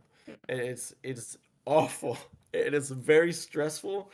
And so more rounds just sounds like a worse system, But like worse I situation. think a really easy thing, that we should just do to, make everybody happy is just have a double round robin in the 64 players and, just run down the whole line. I think that would probably I was Over 3 thinking like days? a cut to top pentagonal 32. elimination. That way no one gets scared and Yeah. no one gets screwed. I was thinking pentagonal elimination. I'm sure Okay, that's a okay. mess. Yeah. You should just Um, play a best of one for who makes it to who How about makes we it just single elimination the entire tournament? You just 64 Hey, players, single elimination. get it done. Just get it done. And so, speaking of double elimination, I know there was some talk about a bracket reset, and I Uh-huh. think Mhm. so. When we first saw the format, my first 2 questions were: is there seeding in Swiss, and is there a bracket reset? The answer to both those questions were no. And initially, I was like, that's a little strange. But then I was like, oh, well, Riot just kind of doesn't do bracket resets.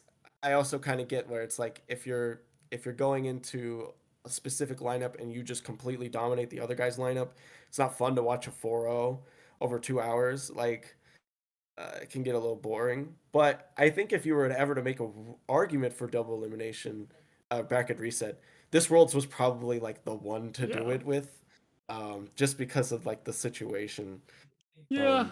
Also, especially like if Seku got to finals and then, for example, won against China, that also of them would be like kind of cringe to be honest. Because like, maybe there's like argument that if winners finals are different, but that we guys weird. I- That's like maybe the thing. Yeah, I would actually suggest a tweak, like, basically exclusively to day 3, where you do not play winners finals.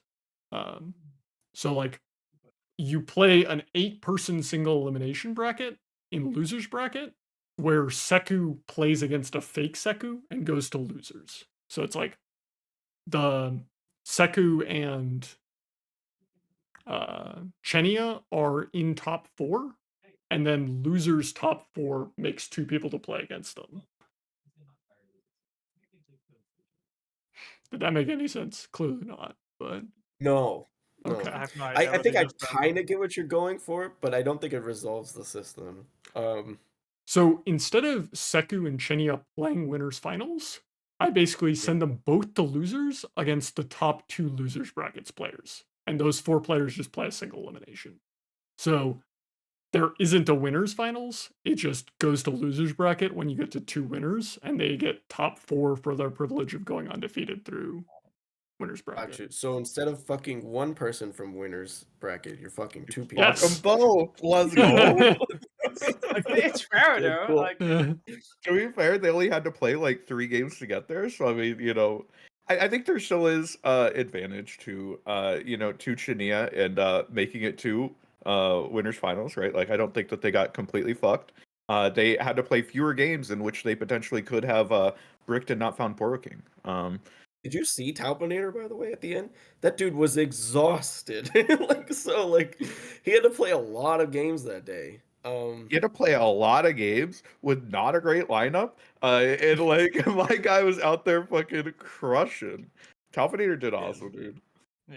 Yeah, he's a good European player. player, right? Like, it's just the thing. Yeah, we just the goats of the losers bracket, right? Including me, right? I'm the second goat of losers bracket. Yeah. So I think you far have in to qualify losers for- bracket, he didn't make Yeah, it. he should have to be at Worlds, right? Okay, but okay, do we remember 21 words losers bracket one? That was me. 22 words losers bracket one. Oh, who did it? It was me. So, you know. Yeah, so true, Bestie, so true. Yeah. I don't know. Overall, I feel like the last year of like competitive was like pretty solid. I don't know if we have like, Much overarching. better, like much better. Just like it was so much better than it was. Dramatically. What do you think, better. Red? Now that you have the soapbox, is there anything else you want to talk about with the competitive 2023? They should do more cool shit, which means like they should do expansion events like they did the Glory and Navori Brawl, like for every single expansion, because that was cool, and we should be able to broadcast that. That's my opinion. Okay, what if they did that? But you had to, share custody with Master Runeterra, and would you still be interested in those events? Of course. Okay. What do I have some kind of bad blood with mastering Runeterra that you're implying? No, I Aikado? was just saying that you you were obviously incentivized if you want to run. Oh, so I you was like seeing if you sharing would the still wealth? be. Yeah, I'm fine with sharing the wealth. Okay. you know? And I'm what just if saying. you make clean feed and you give it to to us streamers, right? What about that, right?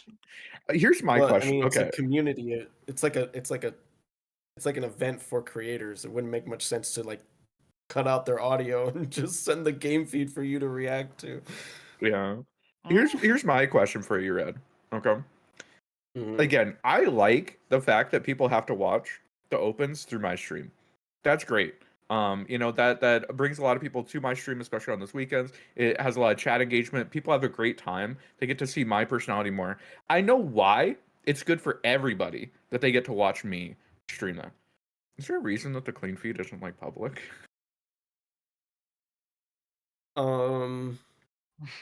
That's a good question.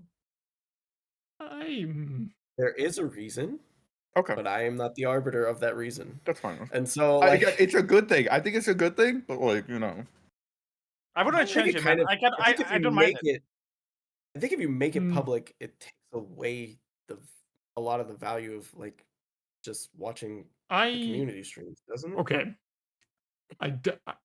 I don't think the clean feed should be public, but I do think the clean feed should be public when it's a VOD. It's is it public. not? not? I'm pretty sure it is. It's I think if public you go to because- YouTube right now, you can Yeah. you can And find like go literally play every Aegis, single. We have a live whole with you. playlist. Okay. It's on the It's He's public. not Aegis telling on channel. himself, bro. What the It's fuck? public. It's public when it ends. Yeah. Okay. Yeah. I wouldn't change that. That's It's fine. like just go to my channel, right? Like I don't care. Like it's here. I have If you to don't like see me, you. It might be confusing because it's on the Aegis channel. It's Okay. not through the LOR channel. But yeah, it is public. Mhm. Yeah. You should they should upload it. They should re-upload it there though. That would be a cool thing. They could have you know what they should do?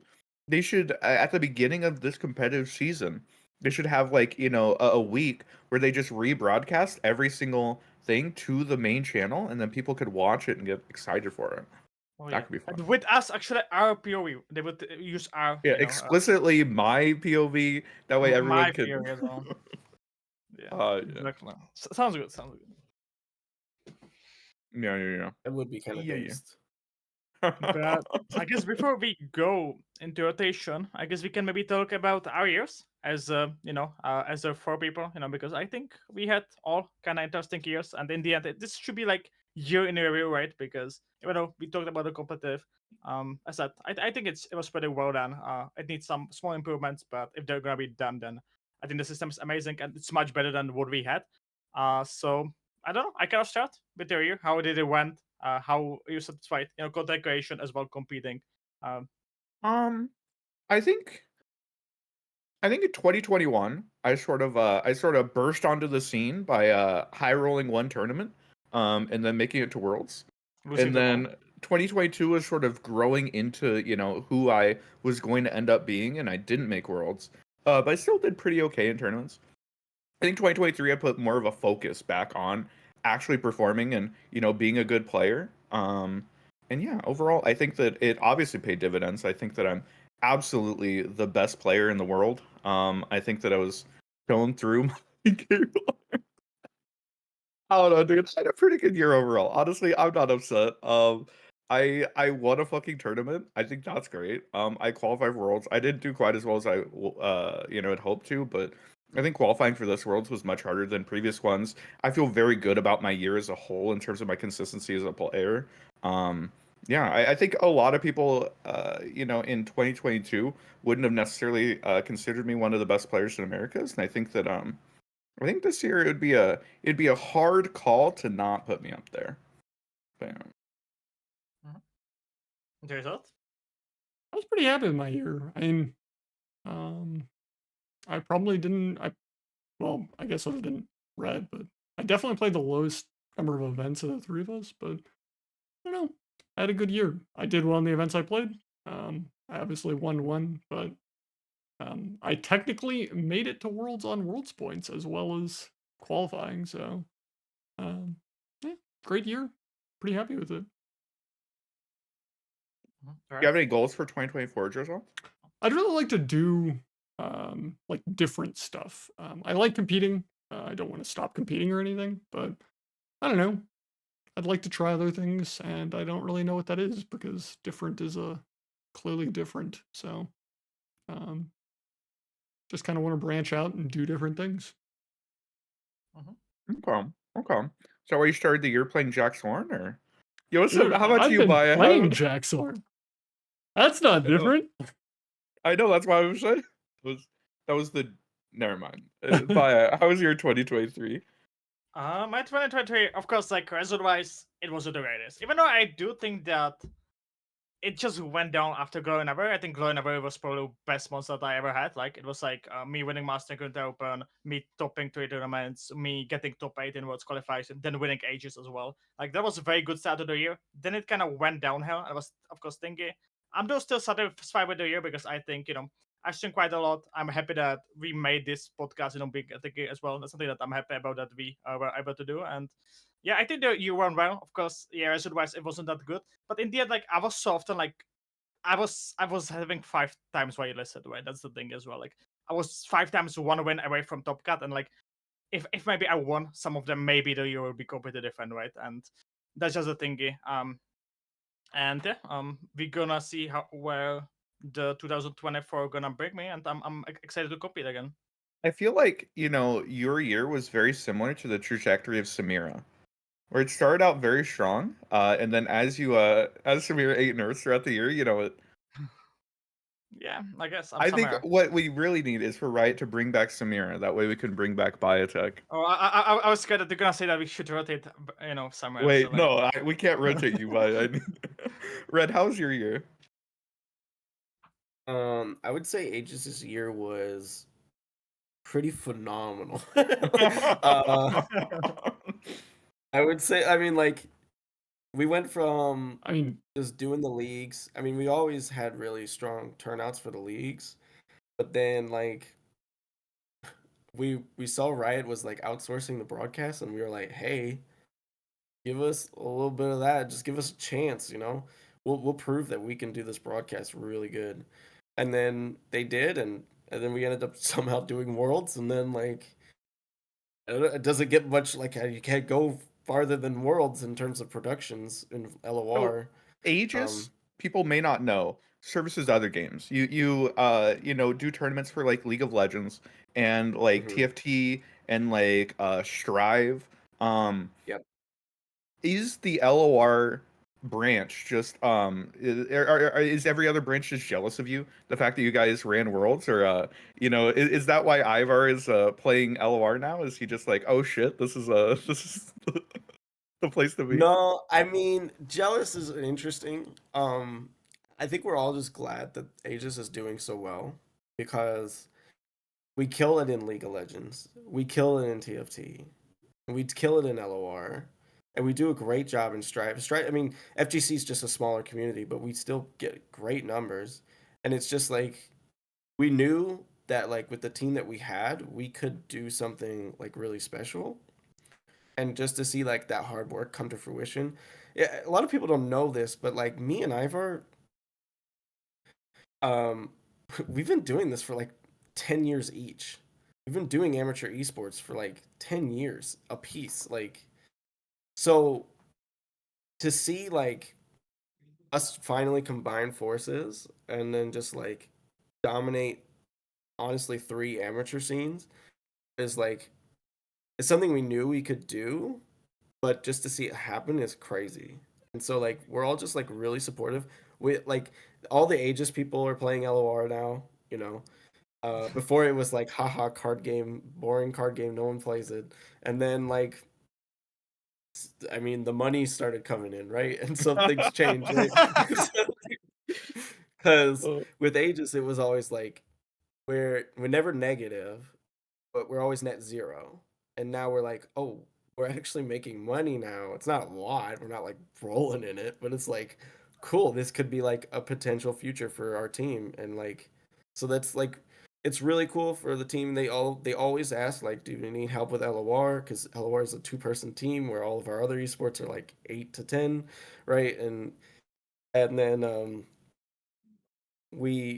I don't just manage LOR. I also manage all of the other games too, from like production and an expansion point of view.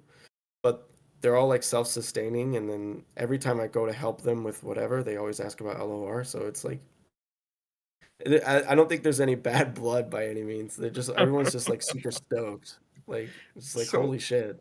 Aegis obviously had an incredible year. Can you speak to like what your goals are for 2024? Are we gonna see the comeback of the Aegis Team League? Do we like the Draft League? Are you gonna do Worlds again? Like is there any 2024 planning for Aegis?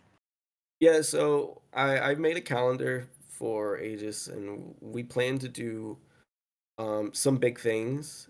Um, Worlds, I mean, that's not our choice. So like if we got the opportunity to do it again, of course we do it. But I think like for LOR, I think it's going to go back to team leagues, right?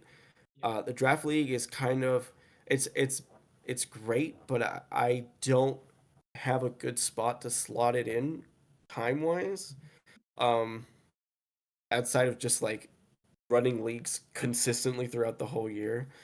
I Um, mean, I mean, 52 weeks a year doesn't sound like very good for me and Hirsch, but we have some like we have some sponsors that we're talking to that could turn into some like really big things.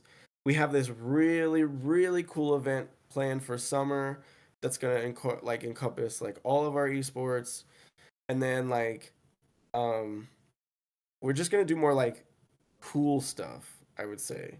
Like I want to like really focus on doing stuff surrounding the expansions and holidays, like stuff like the Runeterra romance. I'd like to do more stuff like that in the future. So I mean, that's kind of the plans for 2024.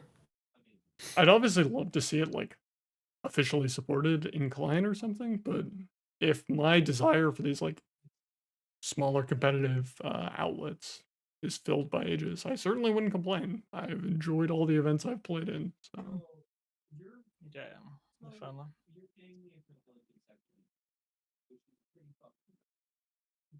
Yeah, I agree. I definitely appreciate what Aegis has done for the community, especially in the last year and a half. I feel like you guys have done a lot to sort of bring up, sort of the bar. I think across the board.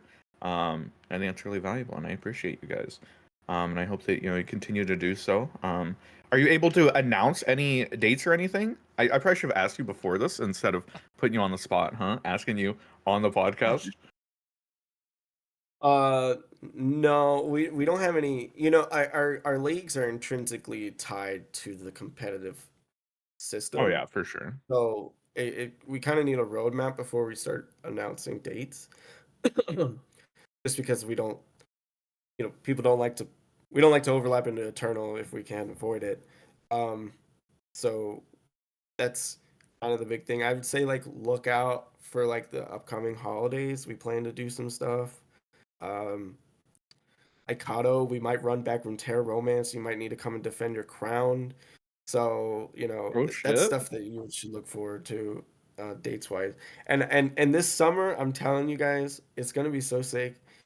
Um, we can't announce all the details yet, but like that's the one I'm looking most forward to. It's gonna feel like it's gonna be a full Aegis event covering all of our esports, and it's gonna be like so fun. It's gonna be so sick.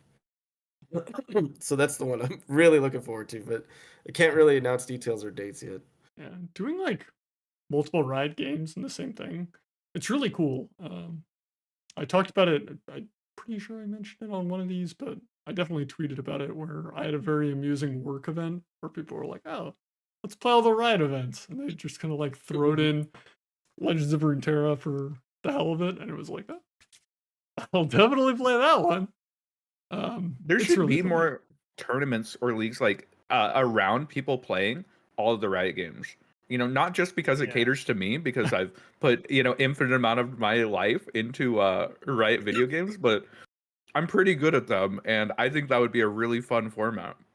I, Um, Yeah, I mean, it definitely. was really cool. I mean, even as like the least popular ride game, I assume. I mean, I guess like who knows, but like even as that, it was like really cool to see people like engage with the game very honestly because it has these other Riot games that they are like deeply invested in, and they're like, oh, cool, Legends of Runeterra, great game or whatever.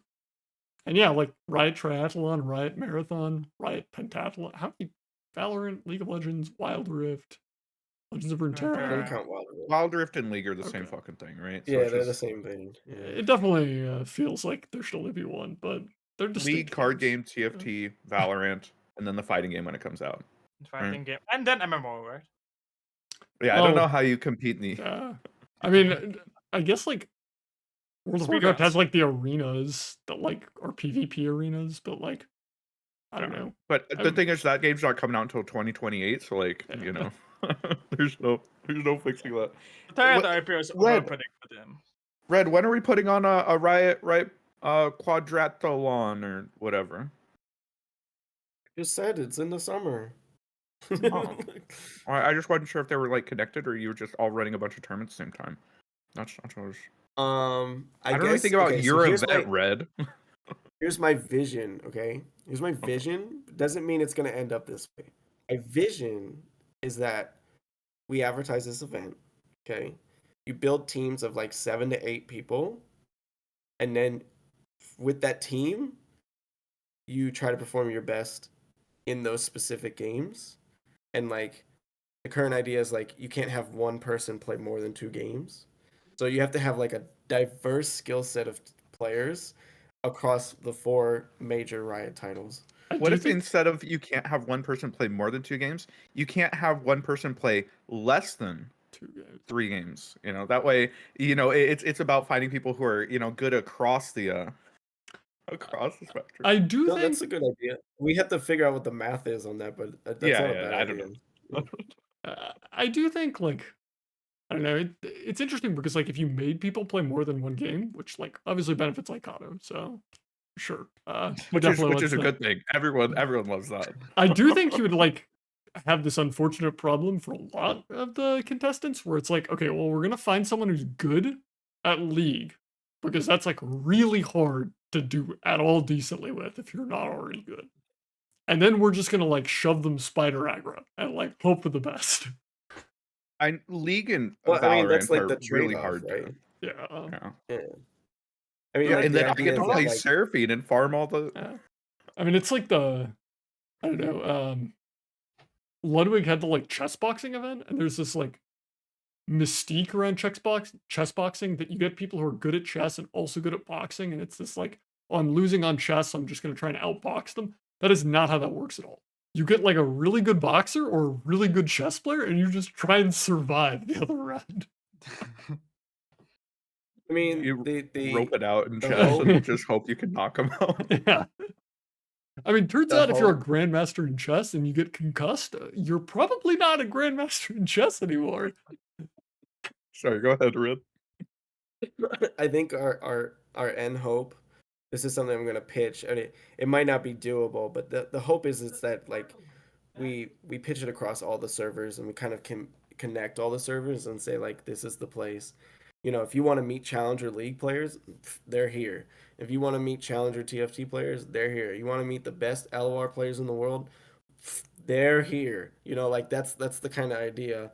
And then like if the idea is to keep the tournament a little bit small, and then hopefully we can make it like a charity thing. So like it keeps a little bit of more of a fun, carefree aspect, and not so much as like people trying super hard. I'm gonna be sweating, bro. I'm gonna be fucking. I did Fucking Aikado. when like Thralls is really big. I always thought it would be like a hilarious content idea for like a Challenger Lissandra player to be like, okay, Hanzo, we're gonna like just coach you to play Lissandra in League and just like take these like LOR one tricks and just make them play League. That's the With their thing about one trick? Cameron Hansford, though, is that motherfucker does play League and does only play Lissandra. He's just he has a hard up for Lissandra. Fucking Lysandra Like- players, man. Who's like, I mean, I guess like, Modern doesn't like really simp for Aphelios like he does Ari, but like it'd be hilarious to find someone who's like, Baya.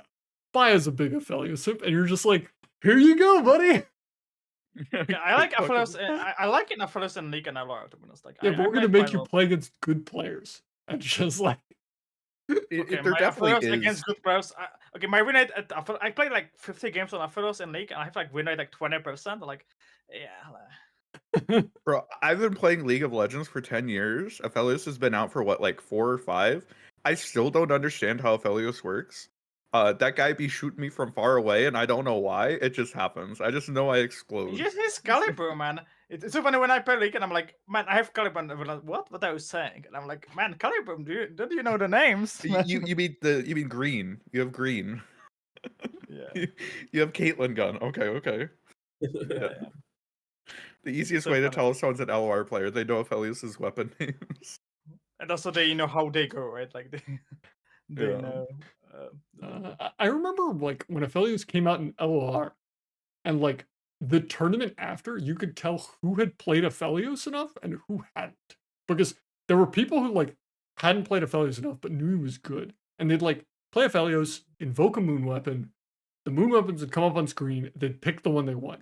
And then the other people would be like, play Aphelios, they're coming up on screen, and they're just spam clicking where the gun that they know is going to be there is. Yeah. That's kind of what happens with explorers now, and that's how you Yeah. actually take blunder instead of a weapon Oh. break, and maybe Oh, landmark Eric? That would never Mhm. happen, right? Otherwise. never, literally never, actually, literally never. What was your favorite Worlds moment, Red? The finals. I mean, not the finals, but like the fact that the top 3 were all one from each shard was so cool. We were very super psyched about that.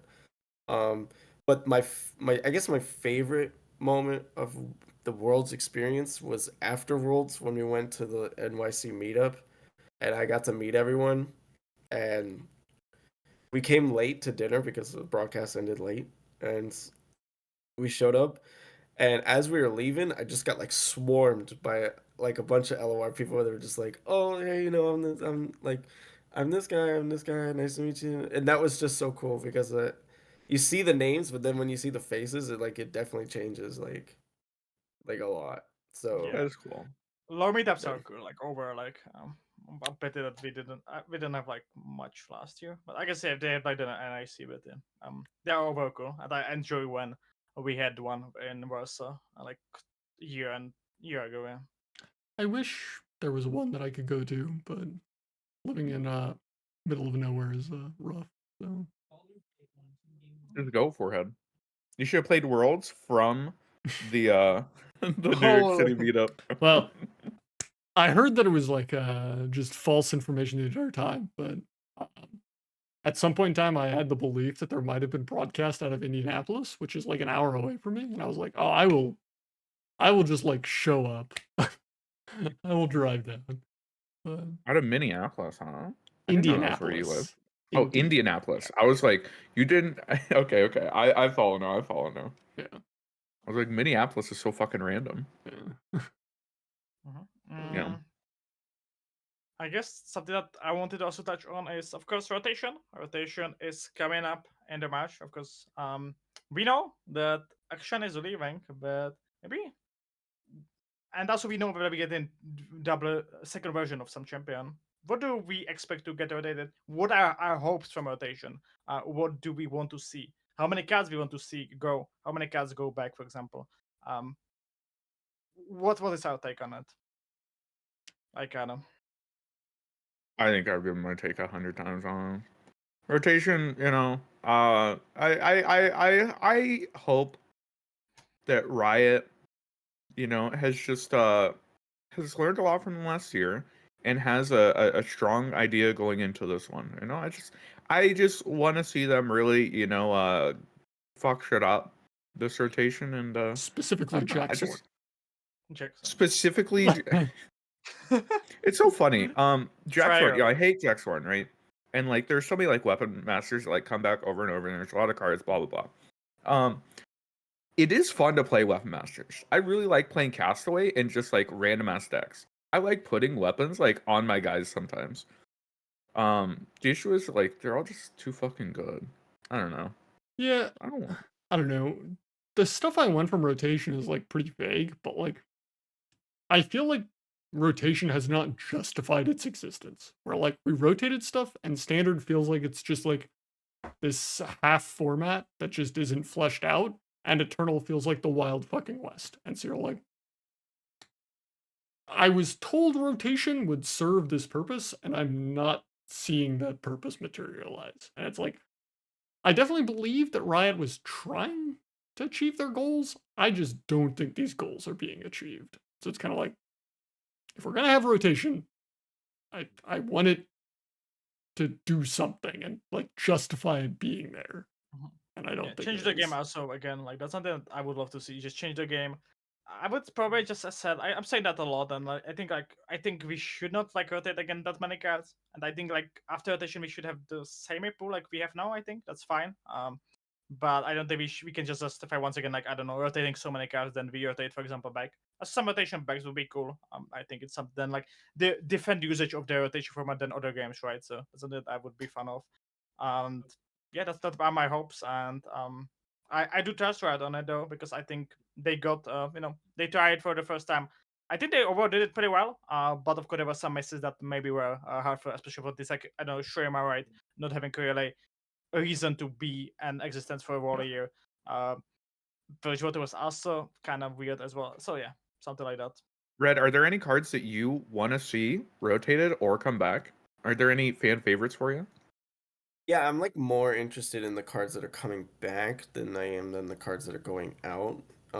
If I were to like weigh them, I'd be interested to see like when this is my prediction, when Vladimir comes in, what's going to be brought in with him, and like will he be actually like playable? I think he's Um, gonna be broken. And like current standard, I'm pretty sure Vladimir is broken. By the way, like I'm pretty sure with that. okay. Well, that's perfect. I'm just no more Jack Soren, no more Karmaset. Just make it fresh. That's kind of what like I'm looking forward to. Um, Yeah. because I watched Boulevard's video and I was like, man, we did kind of watch these decks all year, huh? And it's like Yeah. let's get a little some freshness, a little No. refresher. Yeah. Do we do the I'm Boulevard just looking video forward. segment? How cherry picking just what wins tournaments doesn't give you any Yeah. sort of a broad overview of what an actual meta is consisted of, or whether decks are actually good, and drawing conclusions for. Sorry, yeah. That Not, fucking Yeah, not video, saying dude. necessarily the cards are good, right? But more like we have been watching them all year, so let's do something else now. That's just like I guess issue of like that small. The pool was just small in my opinion. Like that we didn't have really anything to do, right? And that just we even though they got there, we played it still because like we had nothing else to use, right? And like and maybe then like some decks like Jackson didn't getting nerf Yeah. for a few months and still dominating, and yeah, I something I don't- definitely also. I guess you can go there. So. To be honest, like the two things on here that I find like particularly frustrating, honestly, Teemo, because like I think none of these are puff caps. One. One of them is puff caps. Like this is just like Teemo as Daring Poro plus, and it's like if that is really a champion in standard, that ain't good. I mean, like Jack Zorn, kind of frustrating. Set P and Z, kind of frustrating. Samira just like clobbering the game for like 5 months, kind of frustrating. But like that Teemo makes it up here when he was like, it wasn't like we had a puff cap sub team. These decks were just like, I have Teemo and Teemo's Mushroom Clap. That's good enough. It's like, Yeah. It's just I- like better than Pro, and that's like yeah. I Yeah, definitely and, like, agree with you. I can understand why elusive decks played Teemo, but like, it's a little bit dubious to me that like decks in standard were just like, Daring Poro with slight upside is good enough.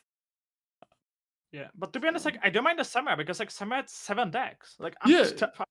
like that's fine. Like I think the biggest issue is Surfing and Set that they had 2 decks, and that's my biggest issue that they're like that me the same, right? Summer was so in money decks. Jax, honestly, Jax was probably better than Honor. It was just timelines and Yeah. the Jax on, but you know Jax was also just, for example, Jax Rose, right? So like we had also different means of that as well. And Summer was like, even though she was broken, I do agree with that.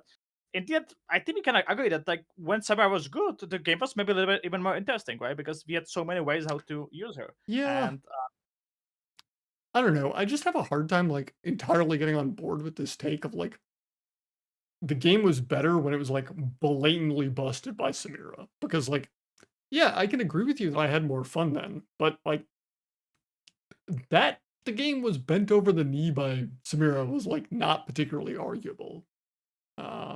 And it's like, yeah, it was too powerful, right? But like, yeah, yeah. well, like I look at stuff like Siren Song, where it's like, okay, this did very similar stuff to the meta as Samira. We just disliked it more, and like that definitely matters. But Yeah, we I shouldn't mean, just break stuff and no. hope that people like it. Wait, to be clear, that absolutely matters. If something's broken as shit, but it's fun and it creates fun games, then fuck it. Yeah, Like that is my position. I am staking that. Fuck it. I can agree with that take. I just have a hard time being like break stuff and hope it's fun. It's like maybe it's not Just fun. make fun stuff, and like sometimes it'll be broken and it'll be great. Or Don't not. print husks. Yeah. No, I feel you How though. would you I feel think about like? Go ahead. I just want to say I just don't like that I've already seen people like out of context take screenshots from this fucking video, and that's just the damage that this video will do to discourse is unimaginable. Yeah, I mean, we're gonna Unimaginable. Mystic Shot's getting nerfed to 1 damage in the next patch. Just heads up, everyone. Honestly, I'm okay. Like even though it's a kind of joke, like I get you there, but we saw the Valkyries rotation. It was SSI so like different and like interesting, and I'm down to the Mystic Shot. Like it's gonna be make Fuck yourself. different If you and think that interesting. Mystic Shot is anywhere near the power level of Vile Feast, if you think that the range of power that this card is I bringing don't. is even remotely similar, you're I higher don't than a think so. goddamn kite. But I just want to see something different. Like that's the thing. So Like I can kind of get on your take of like it changed stuff, which is something that I would enjoy. I would also like to remind you of like, do you remember what happened to Shadow Isles? Like until Mordekaiser existed, because that was this like the region issue. was Like just yeah. dead. Like I can see, but I think there was like combination of like Vego like, getting nerfed, also like leaving things like Nocturne that didn't make any sense, Darkness not getting any help warrior, Kalista being there. I even forgot about Kalista to be honest. Like I think that's wasn't that much issue of like losing Valfeast, because we got Solar West for Bro, Valfeast, if and I'm Alphys still was in there, we would have been playing SI all year. yeah. On God, no cap. We would have been playing SI all fucking year if Alphys was in standard. I mean, I can definitely sit here and say that like, okay, given how 2023 went, Piltover and Zon probably need some hits. However, I'd rather it not become a Shadow Isles or a Shurima, where it's just Yeah, like, I definitely. I think we should help Shurima. We should help Ionia. We should make Demaster not being CS region warrior, right? That's something I definitely hope for, and that's something why I hope that we're gonna get more cards back. I don't know for Shurima, things like Preserver. I guess you cannot bring back Absorber, but maybe Shapestone. I guess maybe with the auction note, but like Preserver, I think something, and there's many more cards that you can maybe bring back and make the region maybe interesting again. and I don't know. One of the things that I like really thought came to a front from this year was stuff like the Janna Nyla that got nerfed in like very subtle ways. Like it wasn't just like take cards to the wood chipper. Like Janna probably was the closest to getting taken I to the think wood Janna chipper. took a bat to the back of the head. I think Janna. There were a lot Janna of more was a cards than little it did. rough, but like I don't know. I felt like that deck probably should have survived better than it did, and it just like went absolutely in the dumpster.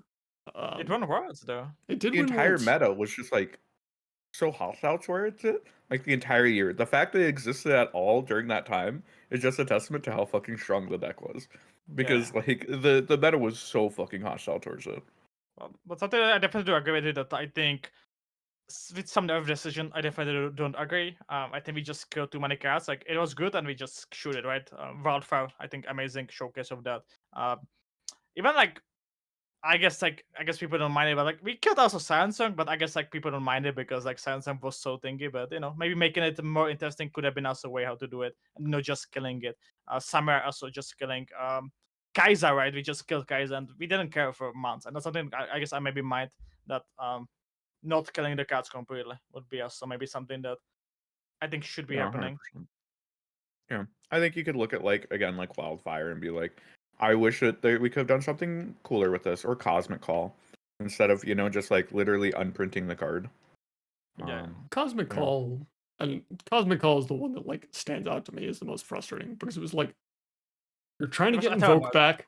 It's like a goal to get Invoke back, and you succeed too much. And it's like instead of working on it, just delete it. And it's like I think the other fucked up thing is like Cosmic Call was like it was okay in standard, and then absurdly broken in Eternal.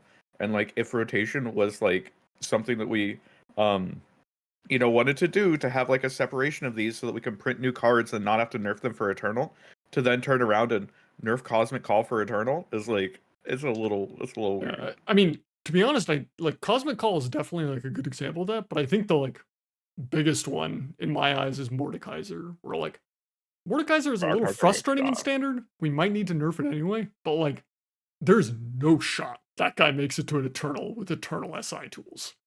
The fact that Butcher exists in Eternal, like this guy's getting nerfed for Eternal, and it's like, what's even the point? Definitely agree with you. Are there any cards that they want to see rotate?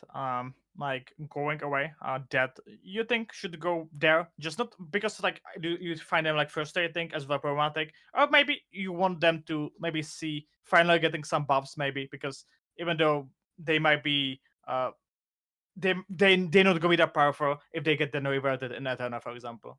I guess I'm gonna start with it, and I think Carrot should get rotated. It's probably Lucian. I think like especially also like making thinking that like his package is basically in Eterna, so I think Lucian should, for example, in my opinion, go. What do you think about 2/2 Lucian? Yeah, I was gonna say I think 2/2 Lucian would be a good change. I hate Marshall, man. Like, Bro, go on. For everyone wondering, Marshall, the person in charge of LOR report, was like, we can just like return, like give Lucian an extra point of health in standard, like not rotate and give him this, just leave him in standard as a 2/2 quick attack for 1 mana. It's like, Fuck it, I don't think so. Surely. I guess Yeah. next time also on the list is probably like Nami. I guess for Drisoth, right? Especially like I Yeah, think like Nami is just that the card format, right? I remember like before rotation was announced, and the thing I immediately said was, Nami's like hilariously fucked up. Like old Nami was not remotely acceptable. And it's like, okay, I can agree with that, but I couldn't come up with a nerf that I thought was like effective. You basically like either kill the card or you don't kill the card and it just keeps doing this. And I was like, rotation finally gave me something that I felt would have been a healthy situation for Nami, which is you kick it to Eternal and you say you can have good Nami there. Not allowed in standard. And then we nerfed Nami, we like killed the card, and we left it in standard. And then we nerfed the card again, and it was mysteriously It in was the buffs. Yeah, I mean, I remember It was in there's buffs because she got her 2/1 back on level 2, right? there was a I remember there was a podcast for that, and I said I'm pretty sure this would be a nerf if it was 3 spells to level Nami. And like, y'all, Goddamn. I mean, Oh, to be how many fair, she doesn't. It doesn't. It's not specific. how many spells did you play with level 1 Nami in play in the previous quest? 1. Yeah. I agree with you. Big change to Nami. Nami does seem like a reasonable person to get rotated. Maybe. I'd say every single Husk card in the game should get rotated. Based. Even though like Husk got quite a lot of like super this year, right? It got Siren Sock, it goes Iris is the card name. Yeah. Yeah. Uh huh. So Yeah. are they actually, I think I don't know. So they got I- elusive support and they got Siren Song. So they should Okay. rotate. They should just I- ship that shit off. I can sit here and join in on the hate for Evelyn and her entire package because Husks are some of my least favorite things. However, Please do. I would Please like do. to specifically criticize Hate Spike and that fucking abomination of a card for just being like randomly in your game because it's one of the most efficient SI tools available. There are Husks now. Your opponent's not playing an Evelyn deck. There's just Husks. Have fun. You're like, Bro, my opponent was what? playing Viego Mordekaiser Elder Dragon. yeah, It's it's like, Spell okay, Shield Husk. sure, Get whatever. fucked. They Spell Shield Husk into Deathless Viego, and it's like, I lost. Yeah. GG, my bad. I'm sorry for playing. I mean, I remember like one of the most frustrating experiences was against like Nora Vagar because it was just like playing Hate Spike because that was good removal for that deck. And you'd be playing against this deck and you like put a removal spell in the stack because you need to kill something. And they Hate Spike and they hit tough and there's a 1/5 Vagar in play. And you're like, thanks. Yeah. Just See, the compress it, nice bro. thing is, if we rotate every single Husk card, Hate Spike gets hit. We can reprint. You can reprint Hate Spike and make it summon a 0/1 with no text. I'm right? fine with Yeah, that. good. Just please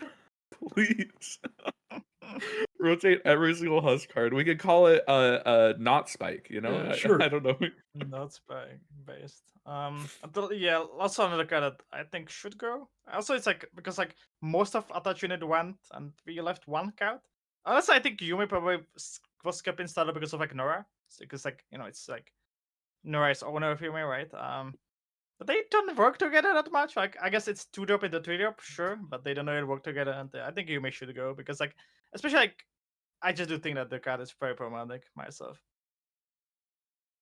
The fact that there's like, I mean, I guess you could use Targon Obliterates, but past that, it's like Entomb, which only sees play up 3 sisters, and Unworthy And Soul. Ioneric, And that's like the only way that you can interact with Yumi in standard, because like, it's not like these equipment cards blow up attachments other than Unworthy Soul. So I think we could take a page out of League's book. League, I think, has changed Yumi so many times that they've literally just unprinted the cat and she just does not work in League anymore. I think they took away her heal or some shit. They took away like every mechanic. I think we could just gut the attach mechanic so it just doesn't function. I think that might be a good strat for Yumi. Maybe Yumi 2.0.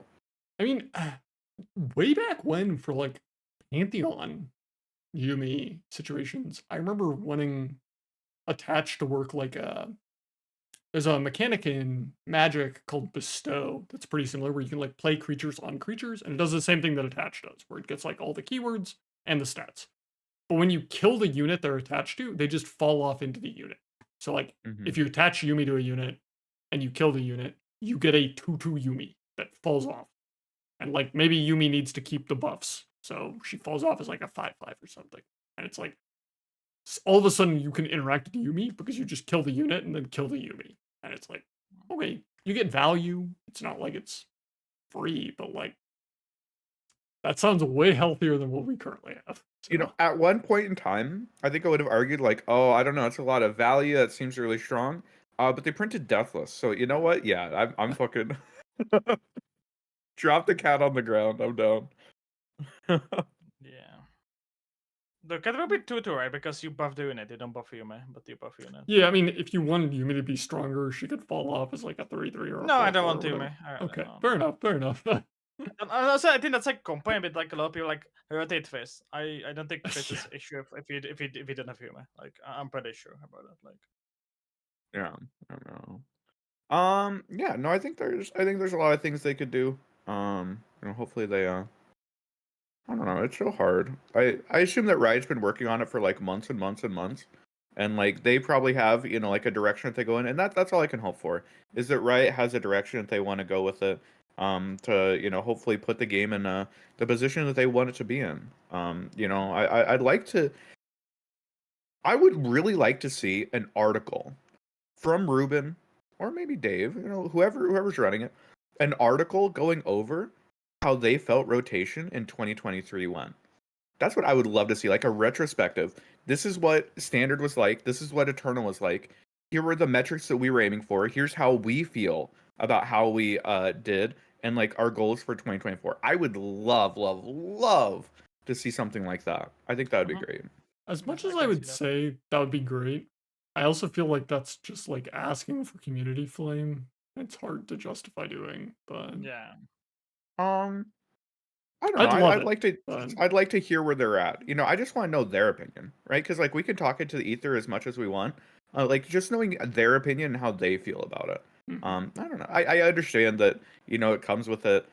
You know, a target from the community, and the community will cherry pick all sorts of shit. I mean, the amount of shit that got cherry picked out of the Region Pi articles was just like, you know, kind of ridiculous and unreasonable. But at the same time, I would like to see. I just want to peek. I just want to peek behind the curtain, you know? I would like to know if they view it as like a success or not. Because Yeah. I mean, at least their stated goals that they put out in like rotation articles, I do not feel like rotation really served many of them.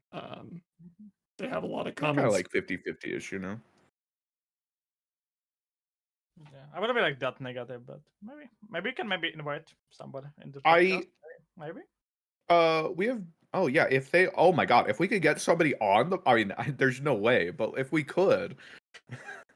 I'm gonna try. I'm gonna try. Okay. I heard that we have dates for Balance Patch and Variety Patch. We don't have the dates. We had the red thingy, but as So we I think were we have talking I think we have dates. Oh, I do think we? we have confirmed dates of February the 7th for the Balance Patch and February the 28th for Variety Patch. Where did you see this? Trust me, bro. I got DM'd by Sarah, who's the Reddit mod, who said that she got given dates by Riot and it's public, so I'm allowed to share it. That's what I got told. That Balance Patch is February the 7th and Variety Patch is February the 28th. I mean, I would generally trust Sarah, but Oh yeah, maybe Sarah just fucking lied to me. There's a chance she DM'd me and just straight fucking lied to me. That would be crazy. And like a lot of people do it in this comment, you know. Like... That'd be Doesn't fucking that funny, honestly. literally mean? Doesn't that mean we're definitely getting a compressed schedule? Because that Those dates are Well, it's probably because so the thing is, yesterday was supposed to be the balance patch, right? So that would be why. right. But yeah. I don't know. Like, we'll see if it actually ends up. guess She we hasn't were posted it still, like, on the subreddit yet, so like maybe she is lying to me. Maybe she's baiting me. I guess we both see, and we can maybe update you like in next episode, right? I wouldn't just like speculate here, like maybe think like some not confirmed things, right? That just and take them as a truth. She wouldn't lie to me, right? I will give concrete information of a variety patch and balance patch will occur at some point in the future. So Oh, okay. That makes sense. So I can see that. perhaps before a tournament. Ooh. That's a hot take. Perhaps there are no more tournaments in the future, and there isn't a tournament for it to be before. Maybe, knows? I don't know. Maybe Runeterra just shut down tomorrow. Like who knows? Like like nobody Well, knows. Yeah. On that incredibly joyful note, we should probably wrap up. So Yeah, this is. Yeah, I appreciate you coming on, Red, and giving us sort of a perspective on, your experience in LOR from a TO perspective, as well as your 2023. Was there anything else you wanted to say while you're here? Anyone you want to shout out? Anyone? Where can people follow you? Yes, there are a few people I want to shout out. First, Hirsch, the man, always holding it down on the LOR side. Our CEO, Ivar, always killing it. Our number one fan, Iwado. Love you, Iwado. Always there supporting Aegis. And then last but certainly not least, I want to shout out, Matt leaving as the community manager. Unironically, changed multiple people's lives with the opportunities that he's given in this community. And it's a shame to see him go. I know Jules will do a great job, but unironically, the person who gave us a chance, he gave a lot of people chances in the community. So, big shout out to him. Yeah, Matt's super cool. Continually getting our shit poached by League of but I do appreciate having you on, Red. Yeah, that's it is sad to see Matt go because he was a very effective community manager, and I'm sure he'll do great in League, but I wish we could have kept him. So Maybe what we need to do is we need to have a board with a fishing game on it. yes, You can fish while mid-game. That would bring him back. We have to bring him back, guys. Yeah. Like careful that you're gonna. Oh my god, exactly, man. We need to be working on that. But with that, do you have something to say, guys? I don't think so. I appreciate all you viewers if you're still here. What, 2.5 hours in? Jesus fucking Christ! If you're still here, I appreciate you guys. I appreciate you guys giving us a good 2023. I appreciate you supporting us through our first year of the podcast. I hope that you've been enjoying the content. If so, fucking like, comment, and subscribe. smash that bell, do whatever it is, rate on us on Spotify iTunes. podcasts. Yeah, I don't know. Apple Podcast, Spotify, Google Podcast. What I There had you go. Google Podcast gonna end, but it's of course on YouTube as well. Thank you guys. We're gonna be trying to continue. We're not exactly sure if it's gonna be weekly or bi-weekly, but it could, I guess, depend on what is gonna be happening. And yeah, thank you guys for watching, and see you in the next episode. Right.